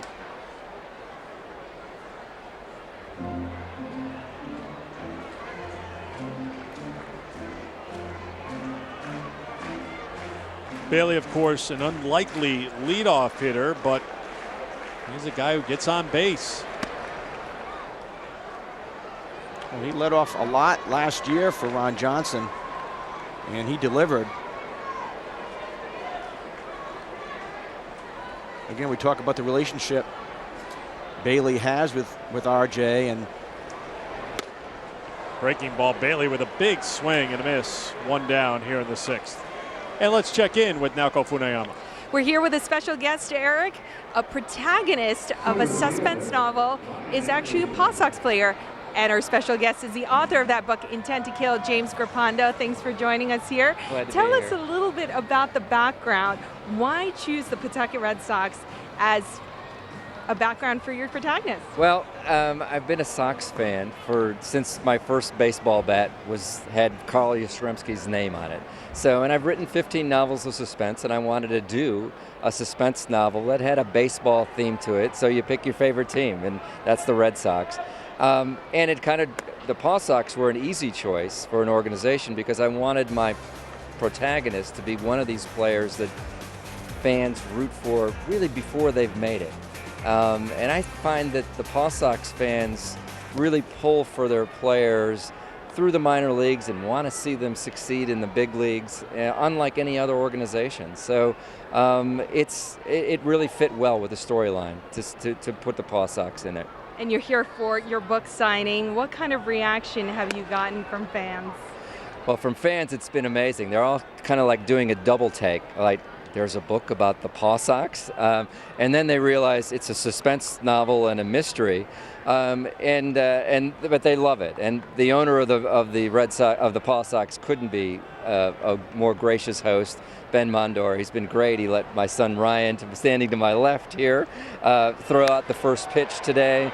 Just been a wonderful experience. Now, speaking of Ryan, the character's name is actually Ryan James. Is that named after your son? It is, yeah. You know, I've got a little bit of my family in every story that I do, and so Ryan's a baseball player in his own right, and maybe, who knows, someday maybe playing out here for the Paw Sox. All right, James, thanks so much for joining us, and good luck with your book. My pleasure. Thank you very much. Eric. All right, Naoko and James and Ryan, thank you very much. Intent to Kill is the book. He just came around a little too late. You could have been the protagonist in the book, former Paw Sox player sitting next to me here. You talk about Ben Mondor, the owner of the Paw Sox, and being a gracious host. I mean, we talked about him before doing the Paw Sox games, and he is a terrific guy. I mean, when it comes to owners of clubs and relationships with players, that's Ben right there. He is one of the best. Hey, there you are, Ben. Well, everybody here, and this is our last game here at McCoy for 2009. We thank Ben and Mike Tamburo, the entire staff here at McCoy. It's our pleasure to come down here. Now, we get a chance to see the Paw Sox one more time this year on NESN with the Futures at Fenway Park, but it's always great fun for us to come down here, no matter how bad the forecast has been this year, whenever we've made our way down. But it is a summer treat to be able to come down here to McCoy Stadium. We've had our share of rainy days and rainy games. There's no doubt about that. But as you mentioned, tonight doesn't get any better than this. 0-2 the count to Mark Wagner, and a swing and a miss, and Mike Dunn comes out of the bullpen and retires the side in order, including 2 strikeouts. 6 innings in the books here at McCoy. 2-1 Scranton Wilkes-Barre.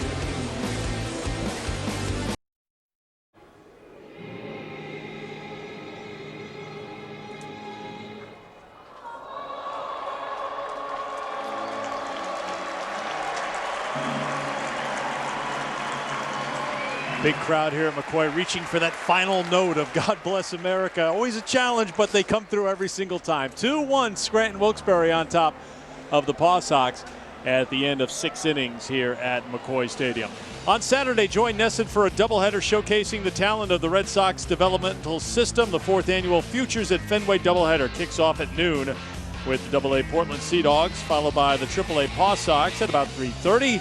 Watch the Stars of Tomorrow Saturday right here on NESN. And according to manager Ron Johnson, the scheduled starter Saturday for the Paw Sox will be Junichi Tazawa. So a great opportunity for you to see one of the interesting prospects in the Red Sox organization at the moment. Tazawa started the season with the Portland Sea Dogs, made 18 starts, and now is a member of the Pawtucket Red Sox. He made his debut Tuesday at Buffalo. He's 0-2 so far, but it's for lack of run support. He has a 2.38 earned run average, has walked just 1 in 11 1/3 innings of work, losing yesterday at Scranton Wilkes-Barre. So Tazawa will be on the mound at Fenway Park on Saturday. Interesting, coming from the Japanese Industrial League, a player who, not as celebrated perhaps as Daisuke Matsusaka, certainly not that celebrated, or maybe even Hideki Okajima, but Tazawa, a guy interesting to watch him on Saturday. Well, absolutely. And you mentioned, how well he did in Portland this year. So it'll be great to get to see him, another young, talented pitcher in this organization, and get to see him pitch at Fenway Park. 9-5 with a 2.57 earned run average in those 18 starts with the Sea Dogs, with 88 strikeouts, which was 3rd in the Eastern League. So Tazawa right now, it's Monday, and that would mean he's skipping a day, getting an extra day of rest in order to pitch at Fenway Park. So we'll look for Junichi Tazawa on Saturday at Fenway. Enrique Gonzalez is out there to work the top half of the 7th inning, and he'll work against the bottom third of the Yankee lineup, Rodriguez, Cervelli, and Duncan, in a 2-1 game. And I tell you, after the home run by Miranda back in the 4th inning, he's really settled down and has pitched very well. He's given up just a base hit to Duncan since that home run. Foul ball, Wagner back and looking up, and it's out of play. The count is 1-1 to Rodriguez. Rodriguez fouled out to Chavez in the 2nd inning. A very good play by Chavez, reaching into the luxury boxes, and then Chavez got him again in the 4th. There's Angel. 1-1 the count to Rodriguez. Ground ball foul, 1-2. Scranton Wilkes-Barre started the scoring in the top half of the 4th inning. Shelley Duncan single that was followed quickly by a 2-run home run by Juan Miranda.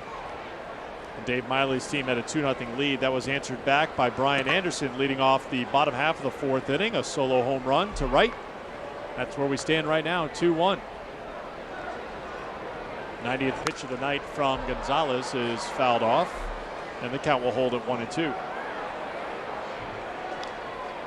It's been a tough last month for Pawtucket. They are 6-22 since July 3rd. They've battled to put runs on the board. And it's interesting, the eternal optimist right there, Ron Johnson, said before the game that this team will find ways to win no matter what the score is. That one is sent into foul ground and out of play. Carter gave a long run, but he couldn't get there.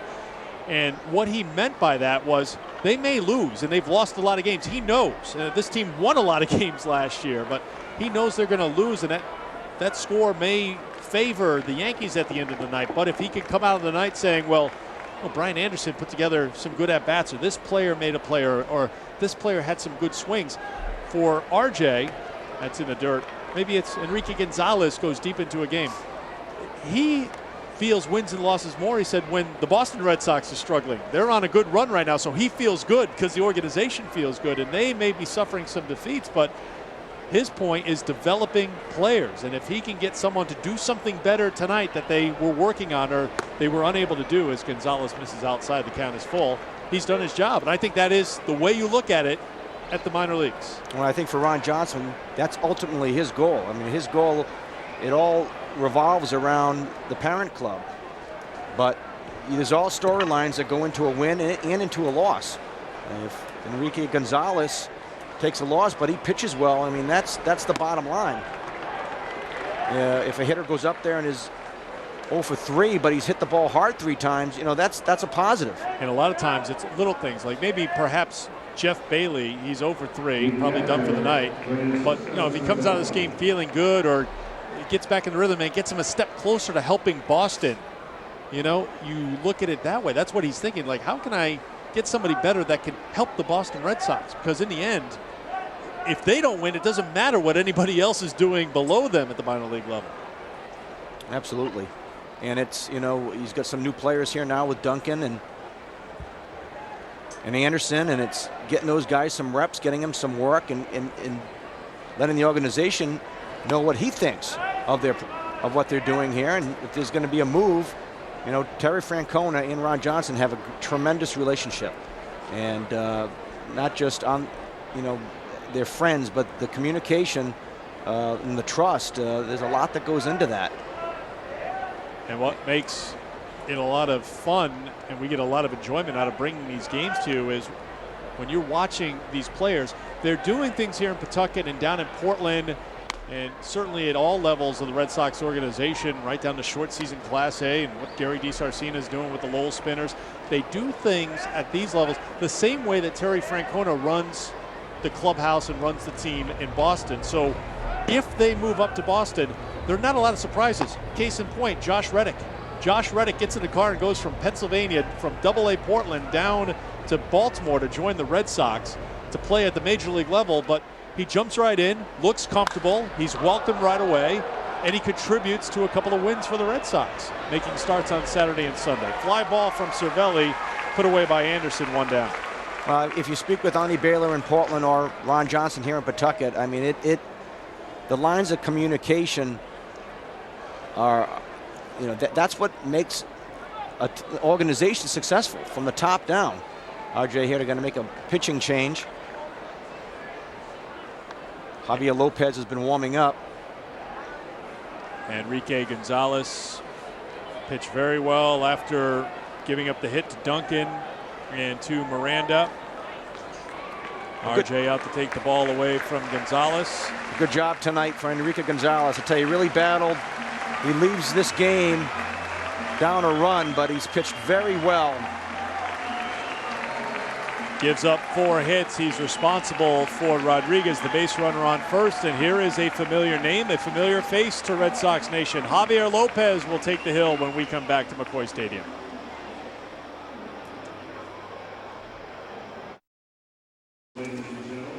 Pitching coach Rich Sever in conversation with tonight's starter Enrique Gonzalez, who's done after 6 1/3 innings of work. And here is what Gonzalez was able to do tonight for the Paw Sox.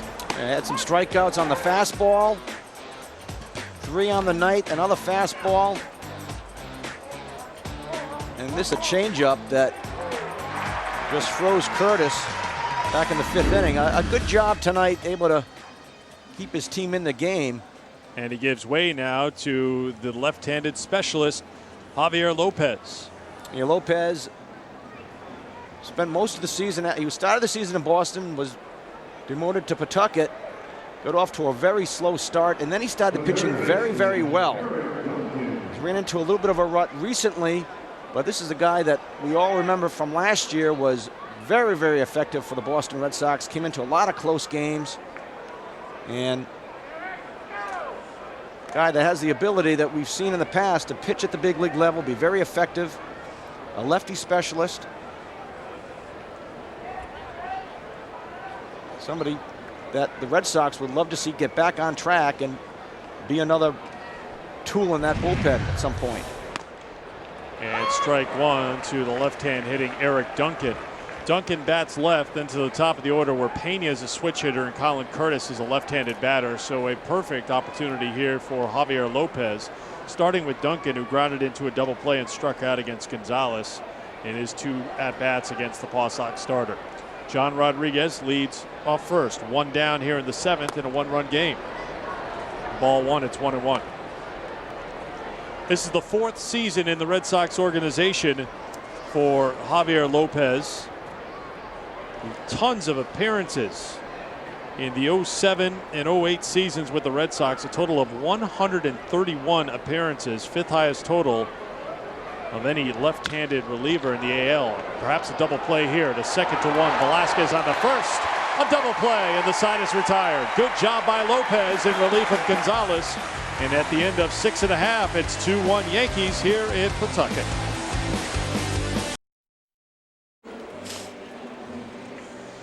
We're back here at McCoy Stadium, 7th inning stretch with Scranton Wilkes-Barre on top of the Paw Sox 2-1. The first 5,000 fans entering McCoy on August 7th will receive a Paw Sox replica jersey, compliments of Dunkin' Donuts, Supercuts, NESN, and 92 Pro FM. The Paw Sox will be hosting Norfolk at 7:05, but you'll want to get to McCoy early to receive this Paw Sox replica number 15 red jersey.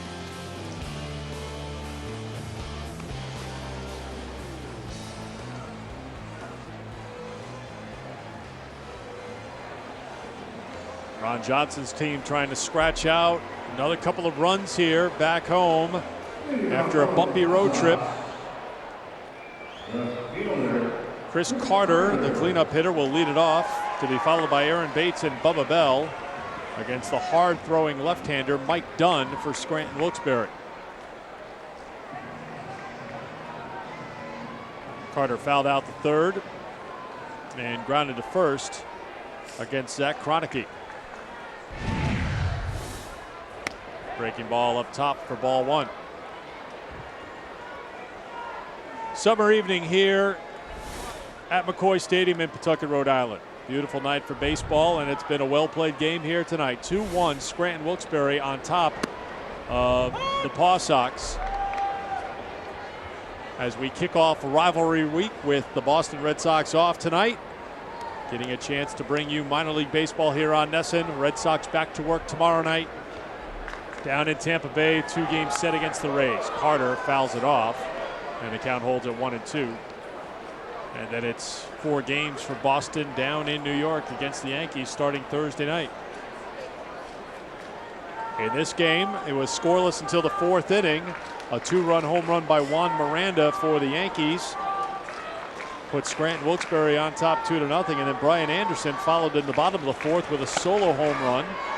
And that's where we stand right now, 2-1. Zach Kroenke was the starter for Scranton Wilkes-Barre, went 5 very strong innings, giving up 2 hits, 1 run earned, 1 walk, and 3 strikeouts. Enrique Gonzalez, the starter for the Paw Sox, went 6 in the 3rd, giving up 4 hits, 2 runs earned, 5 walks, 3 strikeouts. 2-2 to Carter, swing and a miss. 1 down here in the 7th for Pawtucket. 3 of the 4 batters that Dunn has faced have gone down swinging. And this is a slider to Carter. Got it up, but not much Carter could do with that one. Dunn, fastball about 94 miles per hour, but he's got a very good breaking pitch as well.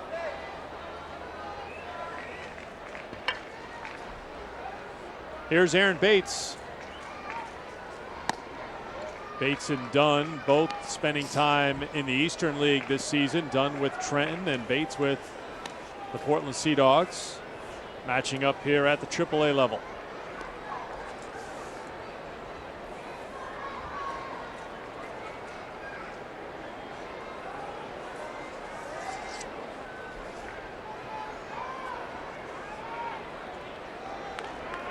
1-0 the count to the number 5 hitter for Pawtucket, Bates.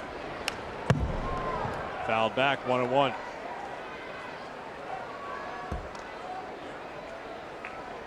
Edouard Ramirez up in the Yankees bullpen.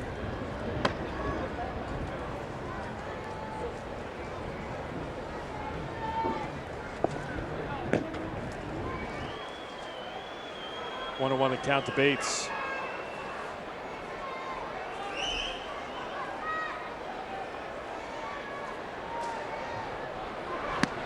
In there for strike 2. It's 1-2. Another good breaking ball from Dunn.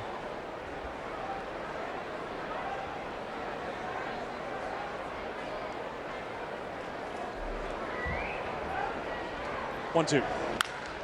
Ground ball up the middle and through. A base hit for Aaron Bates. Just the 3rd hit of the night for the Paw Sox, but the 2nd hit of the night for Bates. And the 3rd game in a row for Bates where he's had multiple hits and not doing too much, just driving the ball where it was pitched, driving it back up the middle. And one thing they haven't had a lot of tonight is base runners. That's the first base runner since Bates back in the 4th inning. Here's Bubba Bell. Inside for ball 1. Bell's grounded out to second twice here tonight.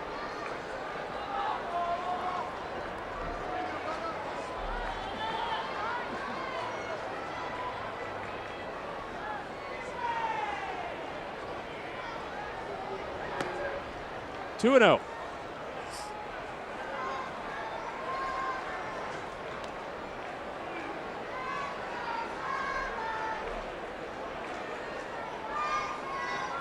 Chris Duncan is available to Ron Johnson on the Pawtucket bench.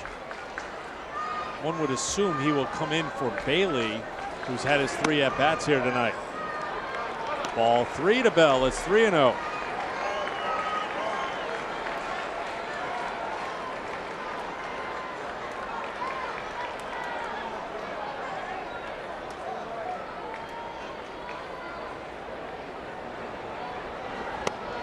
Down low, ball 4.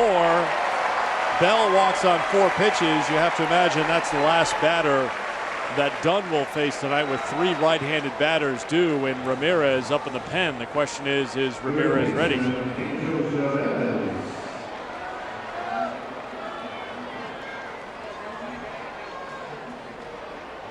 Cervelli trying to waste some time, and looks like they're going to make a change here. So Dunn was cruising. He retired 4 in a row, but then Bates on a 1-2 pitch hit one back through the middle for a base hit, and then Bell walks on 4 pitches. They're going to have a discussion here. I don't know if they're going to go to the pen or give Dunn a chance to face Chavez.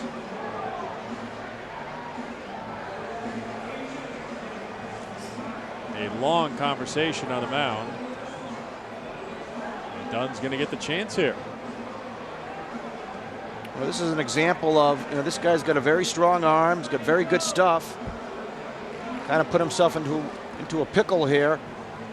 But they're going to give him an opportunity, at least with Chavez, to get out of this inning.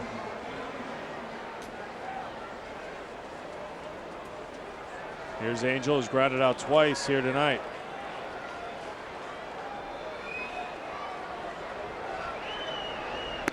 Down low for a ball. 5 straight balls thrown by Dunn. Chavez against left-handed pitchers this year at .263, against righties .231. Runners on first and second for Pawtucket.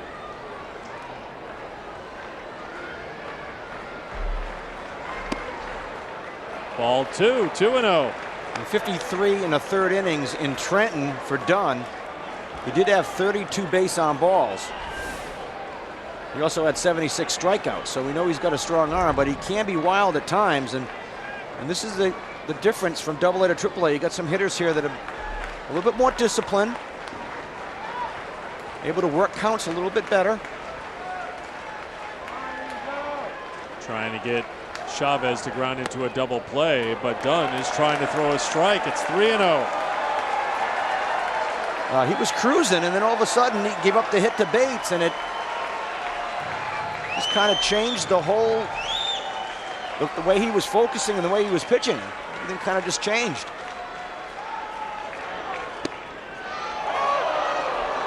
Strike one, it's 3-1.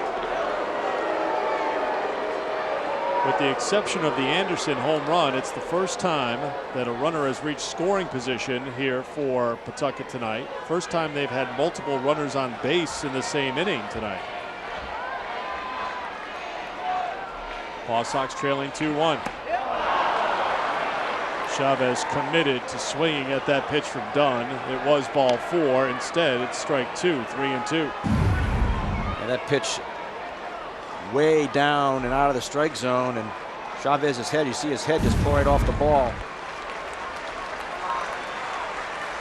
Trying to make something happen. No question. This team has struggled to score runs, and Chavez was trying to do his part right there, trying too hard. Has a chance here, 3-2 with 2 on and 1 out in the 7th. Barely gets a piece to stay alive.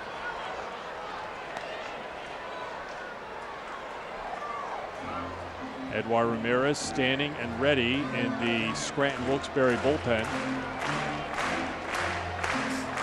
with Gil Velasquez waiting on deck.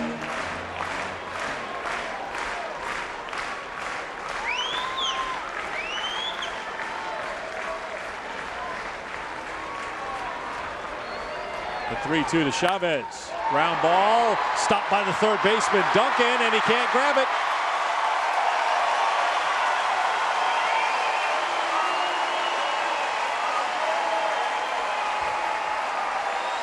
It was actually DeCaster at third who couldn't get it. And everybody's safe and the bases are loaded with 1 down. Let's see how they rule this. If it's a base hit or an error, I think they'd probably have to give it a base hit. DeCaster diving, knocking it down. And as he came up, the ball just pops out of his glove as he tries to transfer it to his throwing hand. A golden opportunity now for the Paw Sox. Bases loaded, only 1 out. Dunn, who pitched very well, leaves with the bases loaded. It's an infield hit for Chavez. The bases are loaded, and Edouard Ramirez coming on. The Paw Sox a chance here, trailing by 1 in the 7th. Back to McCoy in a moment.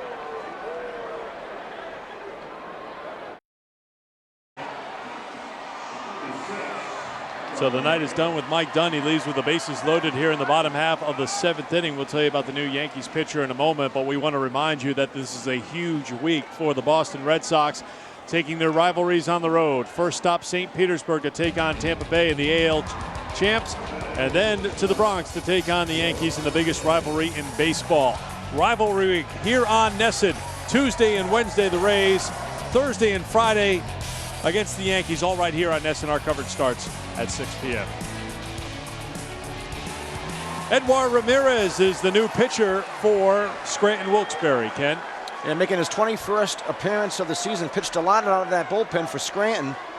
Started the season in New York, 15 games, and was optioned to Scranton. But you see his numbers, 3.62 ERA, 37 1/3, 30 hits. And he comes into a very difficult situation here. Bases loaded, 1 out. Strike 1 to Gil Velasquez, who was 0 for 2 tonight against Zach Kroenke, the starter, who went the first 5. Bates at third, Bell at second, Chavez at first for the Paw Sox, trailing by 1 in the 7th.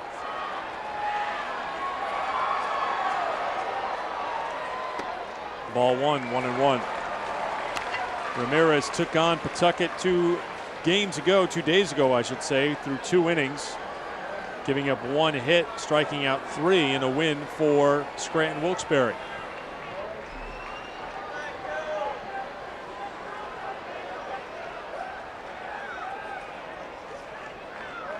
One the count to Gil Velasquez. Foul back, 1-2.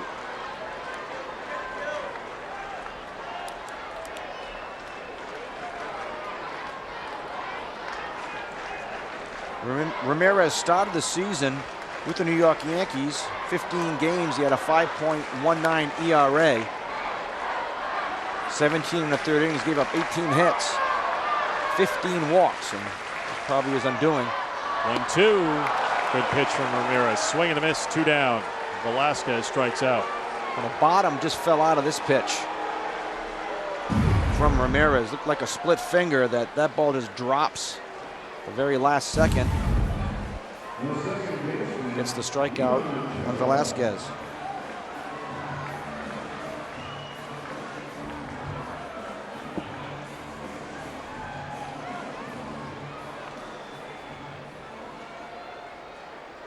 Here is Ivan Ochoa, the number 9 hitter, with the bases loaded and 2 down in the 7th. Chris Duncan has moved out on deck. Ochoa with a fly ball to left field. Curtis is there, and Ramirez gets out of the jam. Paw Sox had him loaded with 1 out, unable to score, and at the end of 7, 2-1 Yankees.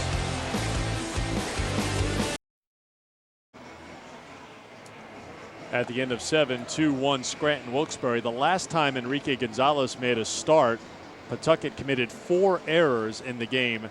Today, it's been a different story as they have been able to turn 3 double plays to help out Gonzalez twice and Lopez once. This in the first inning, ball hit to Bates, able to go 6-3. Again, this with Enrique Gonzalez covering the bag, a fine defensive play back in the 3rd inning, and this in the 7th inning to end. And the threat by the Yankees. Lopez able to come in and get the ground ball double play.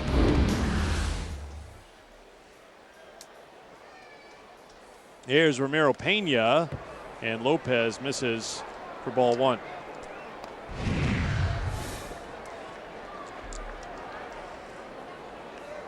Pena's 1 for 2 tonight.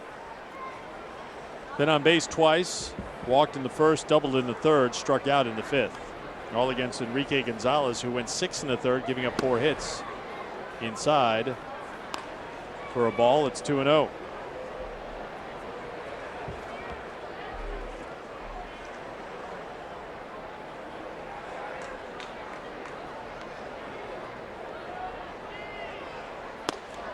In there for strike 1, 2-1. Javier Lopez had time on the disabled list down here in Pawtucket, but certainly it was ineffectiveness at the major league level that earned him a trip to AAA back on May 10th. So he tries to work his way back. Certainly, if he's able to find some consistency, he would be a candidate to be added to the roster on September 1st, you would think, Ken, up in Boston. You would think, and I think that's the key word, consistency. It seemed like he got some of it back, and then got himself back in a little bit of a rut his last few outings, and he leads the leadoff hitter here in the 8th inning with a base on balls.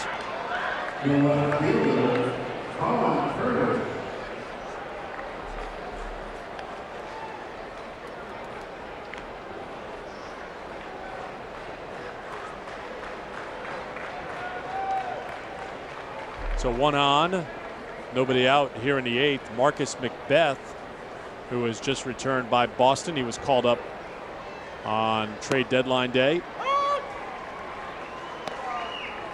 Spent time in the bullpen down at Camden Yards. Now back with the Paw Sox. Did not get into a game with the Red Sox.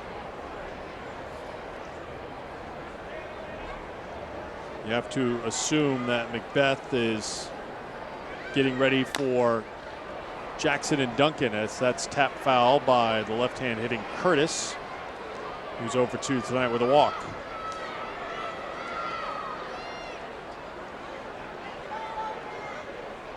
Well, Lopez with that side-on delivery, if he keeps the ball down, he gets a lot of ground balls. We saw it last inning, inning-ending double play, and that's really how he pitched in 07 and 08 with Boston. He was able to make quality pitches and get a lot of easy ground ball outs. Throw to first. Pena's back.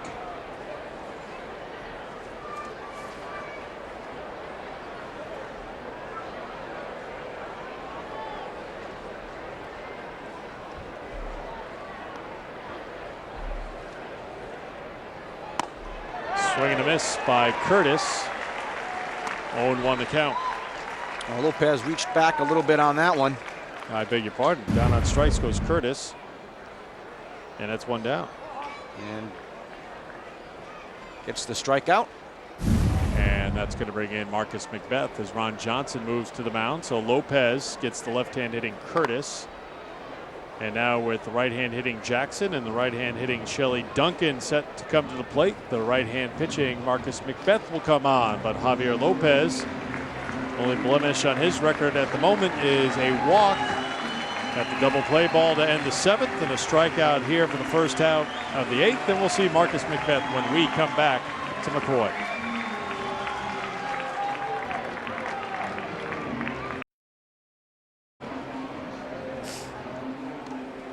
Welcome back to McCoy Stadium. 2-1 Scranton Wilkes-Barre here with one down in the 8th inning. This is game 1 of a homestand that will include a home game at Fenway Park, but a big week here at McCoy. So come on down to McCoy and catch the Paw Sox in action. Tickets are available either at the Paw Sox box office right here at McCoy, online at pawsox.com, or by phone at 401-724-7300. A noon game Tuesday, tomorrow right here at McCoy. Then 7 p.m. starts Wednesday, Thursday, and Friday. And it is great family entertainment here at McCoy Stadium. Marcus McBeth, the entertainer on the mound, the accomplished pianist, coming in for Javier Lopez. McBeth has pitched very well for Pawtucket this season. You see the ERA 2.28. Was promoted to Boston and then sent back down without getting a chance to pitch, but has really made some strides in the organization, and his bread and butter is a changeup. Pretty much a two-pitch pitcher. You'll see his fastball and his changeup, but it gets a lot of weak fly balls and lazy ground balls with that changeup. Set to face the heart of the order here for Scranton Wilkes-Barre, starting with Austin Jackson, who's 0 for 3 tonight. Time called. Ramiro Pena walked to lead off the inning. Javier Lopez followed with a strikeout. And here's Jackson, the number 3 hitter for the Yankees. First pitch. Ball 1.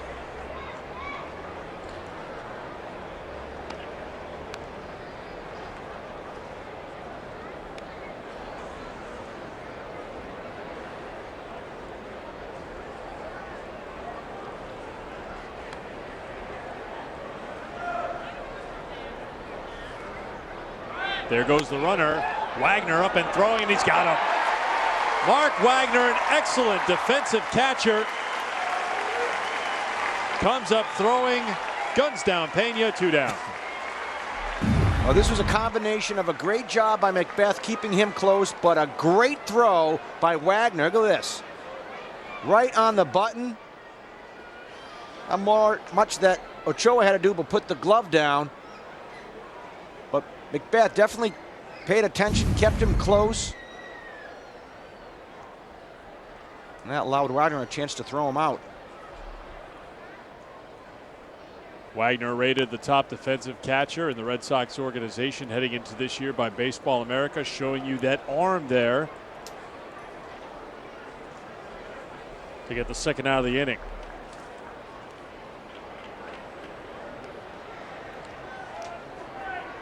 Wagner has thrown out 12 of 28 would-be base stealers. Fly ball to left. Chris Carter has it. McBeth comes on and does the job with an assist to Wagner. On to the bottom of the 8th. 2-1 Yankees.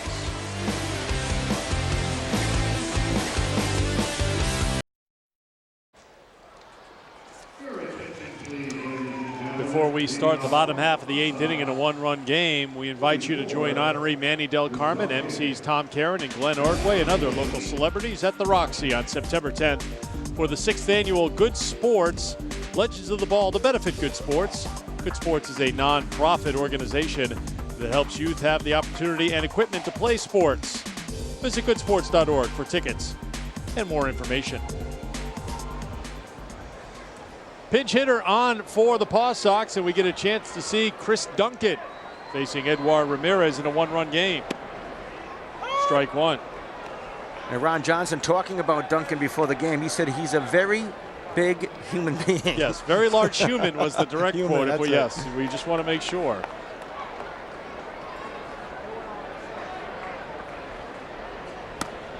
Swing and a miss, and much like his older brother Shelly, he will not get cheated at the plate.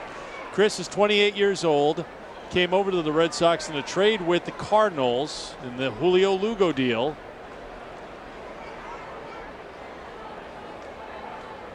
Played in 87 games with the Cardinals this season, hitting .227. Trying to find his swing here at the AAA level. Duncan was optioned from St. Louis to Memphis, then traded to the Red Sox back on the 23rd. He has a World Series ring, part of that St. Louis team in 06. 0-2. 1-2. The interesting twist in all this is that you have the brothers Duncan going head-to-head here tonight, and then you have the man on deck, Brian Anderson. The three of them were all high school teammates in Arizona. They're getting caught up before the game. Swing and a miss by Chris Duncan, pitch hitting for Bailey. He's retired. One down. In fact, they had a little meeting before the game. The Duncans in a photo op, and then Brian Anderson checking in. How about that? My high school teammates, Canyon del Oro High School. I'll give you bonus points if you name another famous member of that high school baseball team that featured Chris Duncan, Shelly Duncan, and Brian Anderson. I give. Ian Kinsler. Well, how about that team? That's some players right there. I some think talent. Ken Ryan could manage that team to a few wins. 1-1 to Brian Anderson, who is accountable for the only run here tonight for the Paw Sox, a solo home run in the fourth. Ground ball to short. Ramiro Pena up with it on the first two down. Now, Brian Anderson, our first look at the former Chicago White Sox center fielder playing center field here tonight for the Paw Sox. This was a play that may not look to you maybe on the replay spectacular, but really got a great jump on it, read it, and got to the spot. And also delivered at the plate tonight, Ken, in the fourth inning with a solo home run. Yes, he did. He took this one deep to right field, going the other way, shows some power the other way. So somebody the Red Sox are going to be keeping an eye on. In regards to defense, we know that he can play. And that catch is an example, and Ron Johnson was talking about it before the game, that this guy just makes the difficult play look routine.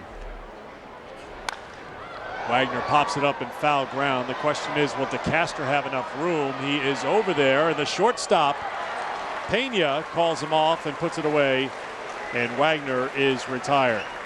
8 innings complete here at McCoy Stadium. Still 2-1 Yankees.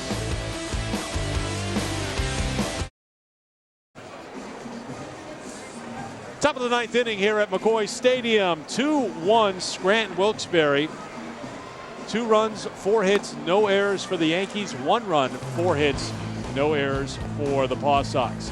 You do not have to go to Fenway Park to feel the ballpark excitement. This season, visit a Showcase cinema near you for HD Game Night Red Sox Live. Don't miss the next game of the season. What a big one. Thursday night, 7 p.m. against the New York Yankees. Visit NESN.com for complete information and a list of participating theaters.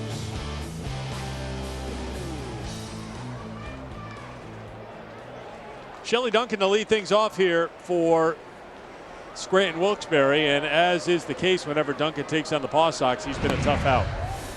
2 for 3, singled his last 2 trips to the plate. First pitch from Marcus Macbeth is ball 1.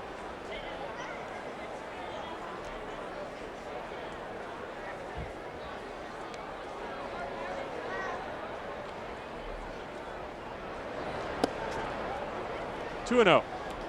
One thing about Shelly Duncan, he's a very patient hitter. He doesn't go up there. He really works the count. And that's probably one of the major reasons why he's been so successful this season. But he goes up there and he really works the count. Doesn't get cheated, but makes the pitcher throw strikes. Off-speed pitch from Macbeth. Swing and a miss by Duncan. 2-1. Well, Marcus Macbeth is 28 years old. Came over to this Red Sox organization August of last year. Was claimed off waivers from Cincinnati. He's been pitching since 2005, former outfielder. Up and in, 3-1. His earned run average was below 2 for a good chunk of the season. Last 5 outings, he's given up 5 earned runs in 9 innings of work, so that ERA has jumped up to 2.28. 2-0 with 3 saves. Righties hitting 176 against him, lefties 176. Duncan fouls it off his foot, 3-2. He has given up some home runs this year, though, 7 in all, 4 I should say in all.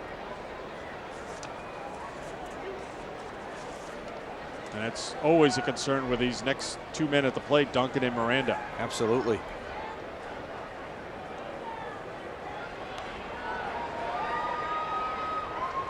Three-2. Doesn't throw a fastball to Duncan on 3-2 and walks him. So Shelley Duncan on for the 3rd time tonight. That was a pitch that Duncan just lays off, and 3-2. Macbeth wasn't going to give in.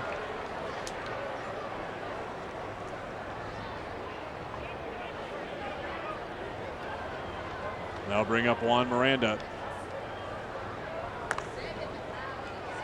Miranda's 1 for 3. His 2-run home run came in the 4th inning. It was his 16th home run of the season. Man who's 4th in the International League and runs batted in.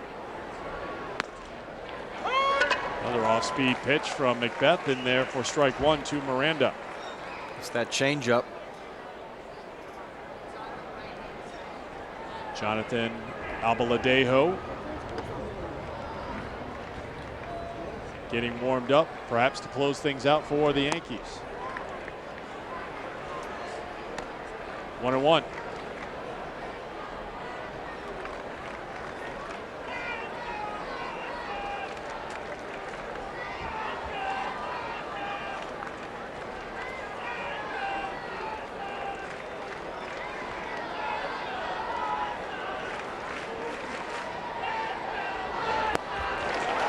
Swing and a miss. It's 1-2. A good one right there. Yeah, steady diet of changeups, right, Ken? Yeah, I mean, that's really his success. I mean, he's able to mix his fastball in with that changeup. The changeup has such great movement, and he has great arm action on it. I mean, he's not going to overpower you with his fastball, but he's able to keep hitters off balance, and he's done that a lot this season. He's had a lot of success with that.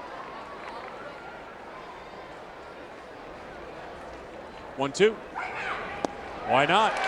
Another changeup. Swing and a miss. Strike 3, and Miranda is retired. 1 away. The bottom just drops right out of this pitch. You see it. It's about belt high, and then you're swinging, and it's at your shoe tops.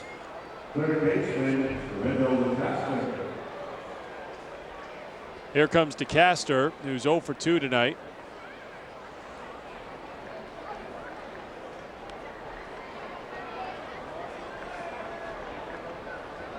DeCaster at 304 looks at strike 1. We touched on his story before. How about going from North Dakota in the Independent League a little over a month ago, getting a chance at AAA again, and he has AAA experience, was an International League All-Star with Indianapolis in 07, played for Columbus in 08, has Major League experience with Pittsburgh back in 06.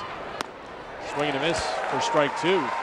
But when you're an International League guy and then you find yourself in the Independent Leagues in North Dakota, you wonder, am I going to get a chance? And DeCaster has made the most of it. Look at this, hitting in 16 of his last 17 games. Played for Netherlands, that surprise Netherlands team at the WBC. They're now getting a chance here in the Yankees organization as Macbeth steps back. Just goes to show, sometimes you just don't know. You don't know where your career is going to take you. And you just keep battling and Sometimes you find yourself in places you don't want to be, but here he is back in AAA, knocking on the door again. In the dirt, blocked by Wagner. Throwing on to second base, and Ochoa knocks it down and chases it down as Duncan is safe in scoring position with one down. Wagner didn't take the time to set his feet after this ball ended up in the dirt. He was kind of throwing off balance to try to get Duncan. And he still almost threw him out. I mean, it was a pretty good throw, but that pitch down and away, Wagner tried to block it and smother it, but got away just enough to allow Duncan to go to second.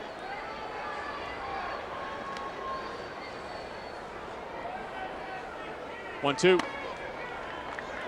2-2.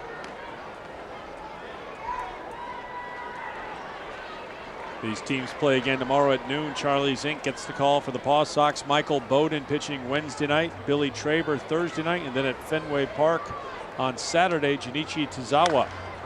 DeCaster with a fly ball. Foul ground. Carter, long run, trying to get there, and it's out of play. You know how difficult it's been for the Paw Sox this season to score runs. So any run that you give up this late in the game, it just magnifies that. So the runner at second base, one out. It's amazing when you go game by game. Just back from yesterday down in Moosic, Pennsylvania. Let's take a look at Michael Bowden. Paw Sox were shut out for the second game in a row. They scored 2 runs in the game before that. DeCaster with a ground ball deep in the hole. Velasquez knocks it down. That helps keep the runner Duncan at second base. So 2 on and 1 out here in the ninth. Infield hit for DeCaster.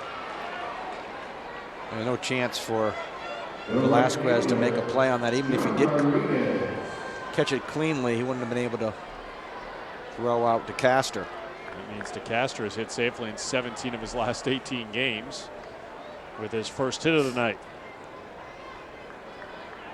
John Rodriguez is the batter. He's 0 for 2 with a walk. But for the Paw Sox, I mentioned no runs last 2 games. 2 runs the game before that at Scranton Wilkes-Barre. So 2 runs scored in a 3-game series against Scranton Wilkes-Barre. Now you bring the series, or the matchup I should say, to a series here at McCoy. Ground ball to third, going for the tag of Duncan. And Duncan doesn't think he was tagged, but Chavez got him with the ball perhaps on the back. And you want to just check as Duncan and Chavez share a brief word. No debate at all from the Yankees. 2 down.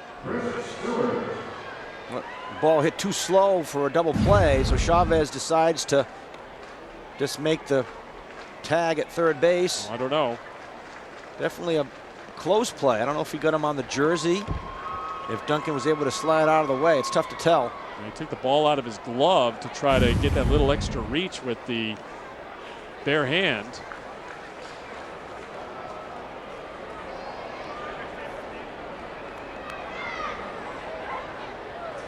So 2 down, and Chris Stewart will bat for Francisco Cervelli. Stewart at 270 with 1 home run, 10 runs batted in.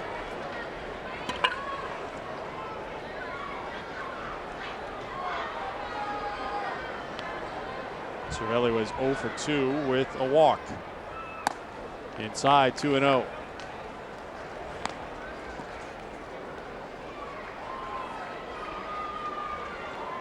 Doug Bernier, who was a defensive replacement,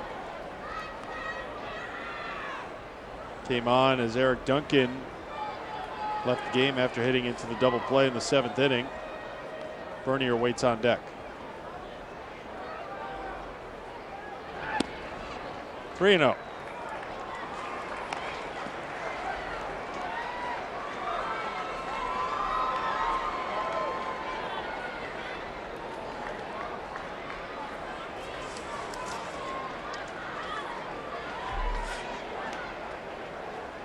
Two on, 2 out here in the 9th in a 2-1 game.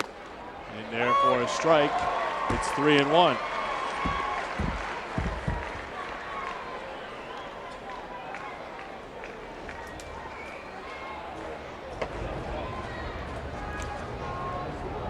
Hunter Jones starting to loosen in the pen for the Paw Sox. Up top, and the bases are loaded with 2 outs here in the 9th. Rich Severa will come out to the mound. The pitching coach will talk it over with Macbeth. Well, a very, very important part of the game right here. You're trying to keep this game just a one-run ball game. 2 outs here in the ninth. And Severa, the last batter just walked him on 4 pitches. So Rich trying to get him settled back down. What a great job he has done, not only this year, but last year as well here in Pawtucket.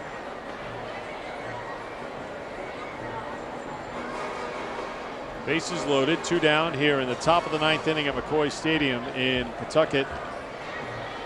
Sports Desk presented by FW Webb with Catherine Tappan coming up here on NESN.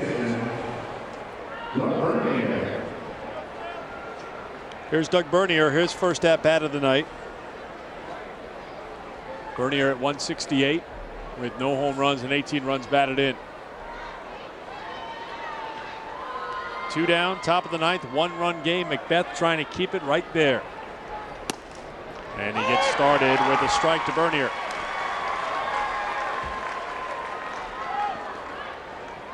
Scranton Wilkes-Barre in first place in the International League's North Division, 60 wins on the season.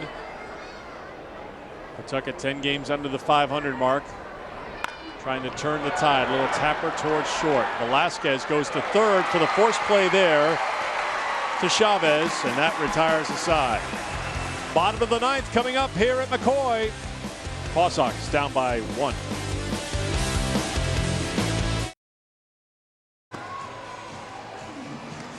Four, 5, and 6 due up for the Paw Sox here in the bottom half of the 9th inning. They trail by a run. For the second straight year, NESN is proud to bring you exclusive live coverage from Bristol, Connecticut of the Little League New England Regional Tournament presented by Stop and Shop. Cheer on teams from your own community, such as Lincoln, Rhode Island, and Portsmouth, New Hampshire. They fight to earn a spot in the Little League World Series in Williamsport. Live round-robin coverage begins Wednesday, August 12th, right here on NESN.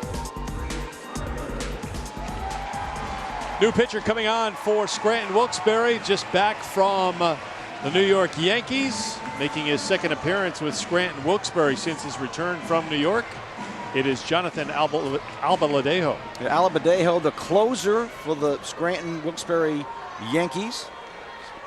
8 saves on the season. And has had a very productive season with them, and thus the call-up. Chris Carter swings at the first pitch. It's a fair ball fielded by Miranda, 1 down. So 1 pitch, 1 out for Albaladejo, who picked up his 6th save of the season yesterday in Pennsylvania against Pawtucket. Went 1 1/3. 22 total appearances with the Yankees this year, up in New York, I should say. The New York Yankees, 4-1 record with a 5.6 earned run average. And there you see the numbers against the Paw Sox yesterday. Back-to-back days, and here is Aaron Bates. Bates has had a good night. He has 2 of the 4 Pawtucket hits.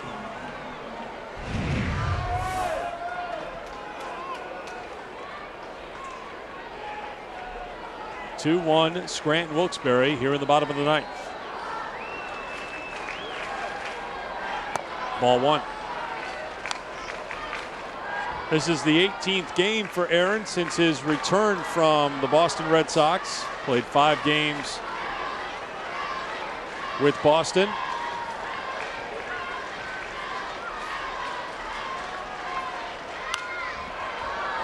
Fouled back, 1-1.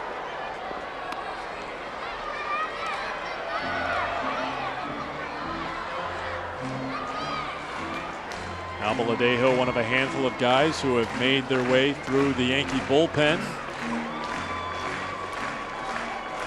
in the Bronx. Now pitching at the AAA level, 1-1 to Bates. Breaking ball missed, 2-1. Albaladejo, 6'5", 248 pounds. So that's a big Albaladejo. Yes. 2-1. 3-1 to Bates.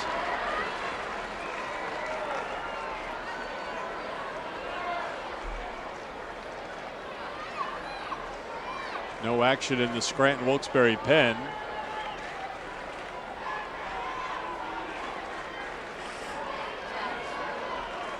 (3-1). This is for ball 4, and the tying run is aboard for the Paw Sox in the ninth.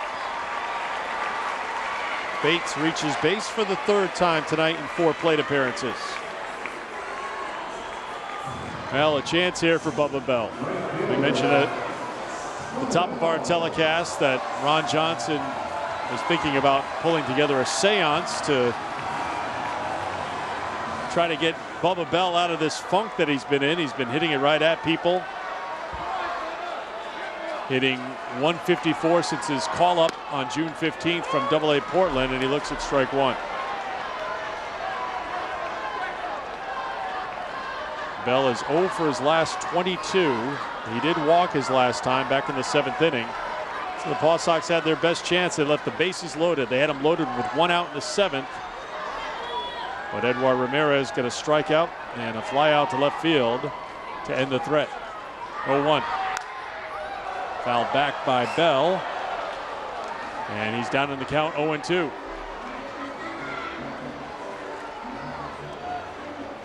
I don't know if you would actually call a seance. I think, RJ was looking for any sort of spiritual intervention to help Bubba. I don't know if seance is the answer, but we understood what he was saying. Well, you could. And but it's not always easy to understand what RJ's saying sometimes. Here's the 0-2 coming from Albaladejo. Wanted it, didn't get it. Wanted to. Just missed with that breaking ball, and you could tell that, you see, Albaladejo really wanted that pitch. This one just off the corner. And not much for Cervelli to do, but just put the glove right there.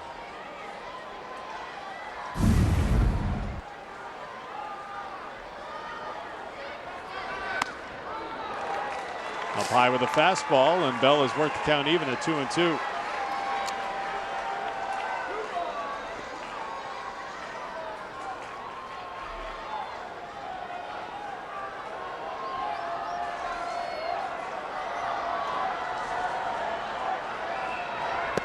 Swing and a miss. 2 down here in the bottom half of the 9th inning. Didn't work out tonight for RJ and Bubba.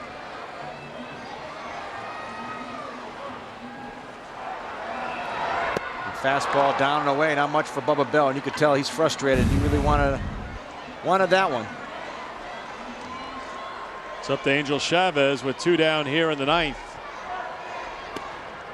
Strike 1. A reminder, when we're done here at McCoy Stadium, Sports Desk presented by FW Webb with Catherine Tappan standing by.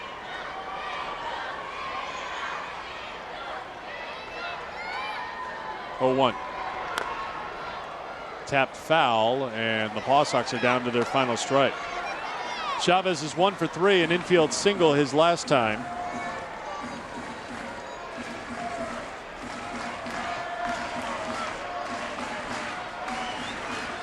Aaron Bates worked a 1-out walk. Albaladejo trying to end it here for Scranton Wilkes-Barre. The 0-2 pitch. Outside, it's 1-2. Another close pitch. 0-2, that fastball just off the plate. Home plate umpire Chris Backey barking it out. Ball. To let everybody know it's 1-2. 1-2 pitch. Breaking ball, grounded to third. DeCaster up with it, and a wild throw gets away. Ron Johnson will now hold Bates at third base as the ball was thrown over the head of the first baseman Miranda. It was about 1.5 feet away from going over the wall in foul territory and out of play. So Bates holds at third. Chavez is at second, and this game is not over yet. Well, if you thought it was on that ground ball, but this ball just takes off on McCaster, takes a crow hop, and that just way over the first baseman, putting runners now in scoring position. And RJ looked like he was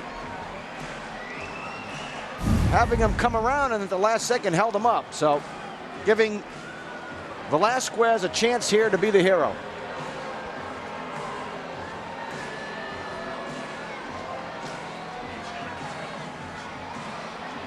And it's going to be a pinch hitter for the Paw Sox as the Yankees will huddle up on the mound here. The error to DeCaster giving the Paw Sox a chance. And Jeff Natale will get a chance here as a pinch hitter.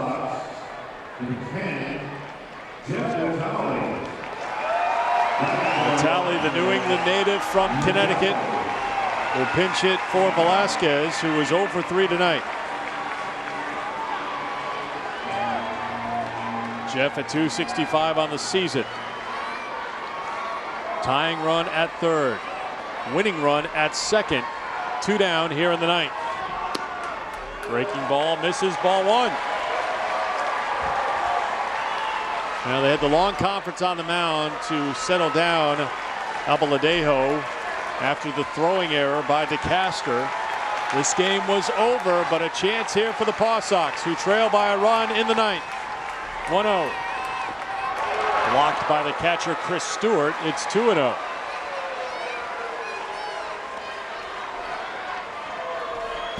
Great job by Stewart keeping his body in front of this one. This would have been a tie game, but able just to keep the ball in front of him. That's what you're taught as a catcher, just to keep the ball in front, smother it, drop to your knees if you have to.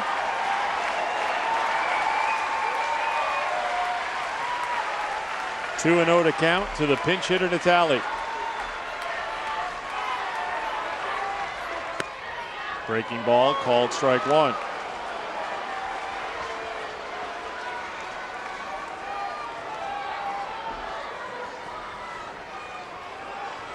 Natale a tick above 300 over the last 14 games, earning a spot as a pinch hitter here in the ninth. 2-1 pitch. Tried to check his swing. I think perhaps it was a called strike by the home plate umpire. Natale doesn't believe it. Not happy on that one. Let's take a look at it. I think he did. And he may have offered. It may have been a call strike as well, as Abaladejo is now even 2-2 with 2 outs in the ninth. Here's the pitch. Breaking ball, ground ball to short. Up with it is Pena on the first. This throw is on target. Just barely put away by Miranda. And Scranton Wilkes-Barre has defeated Pawtucket here tonight at McCoy by a final score of 2-1. The bases were loaded in the 7th. The Paw Sox couldn't chase a run across. They had runners in scoring position at 2nd and 3rd in the 9th, but Scranton Wilkes-Barre holds on, and it's a victory for the Yankees over Pawtucket, 2-1. Ken and I will be back with a final word, and then it's Sports Desk presented by FW Webb right after this.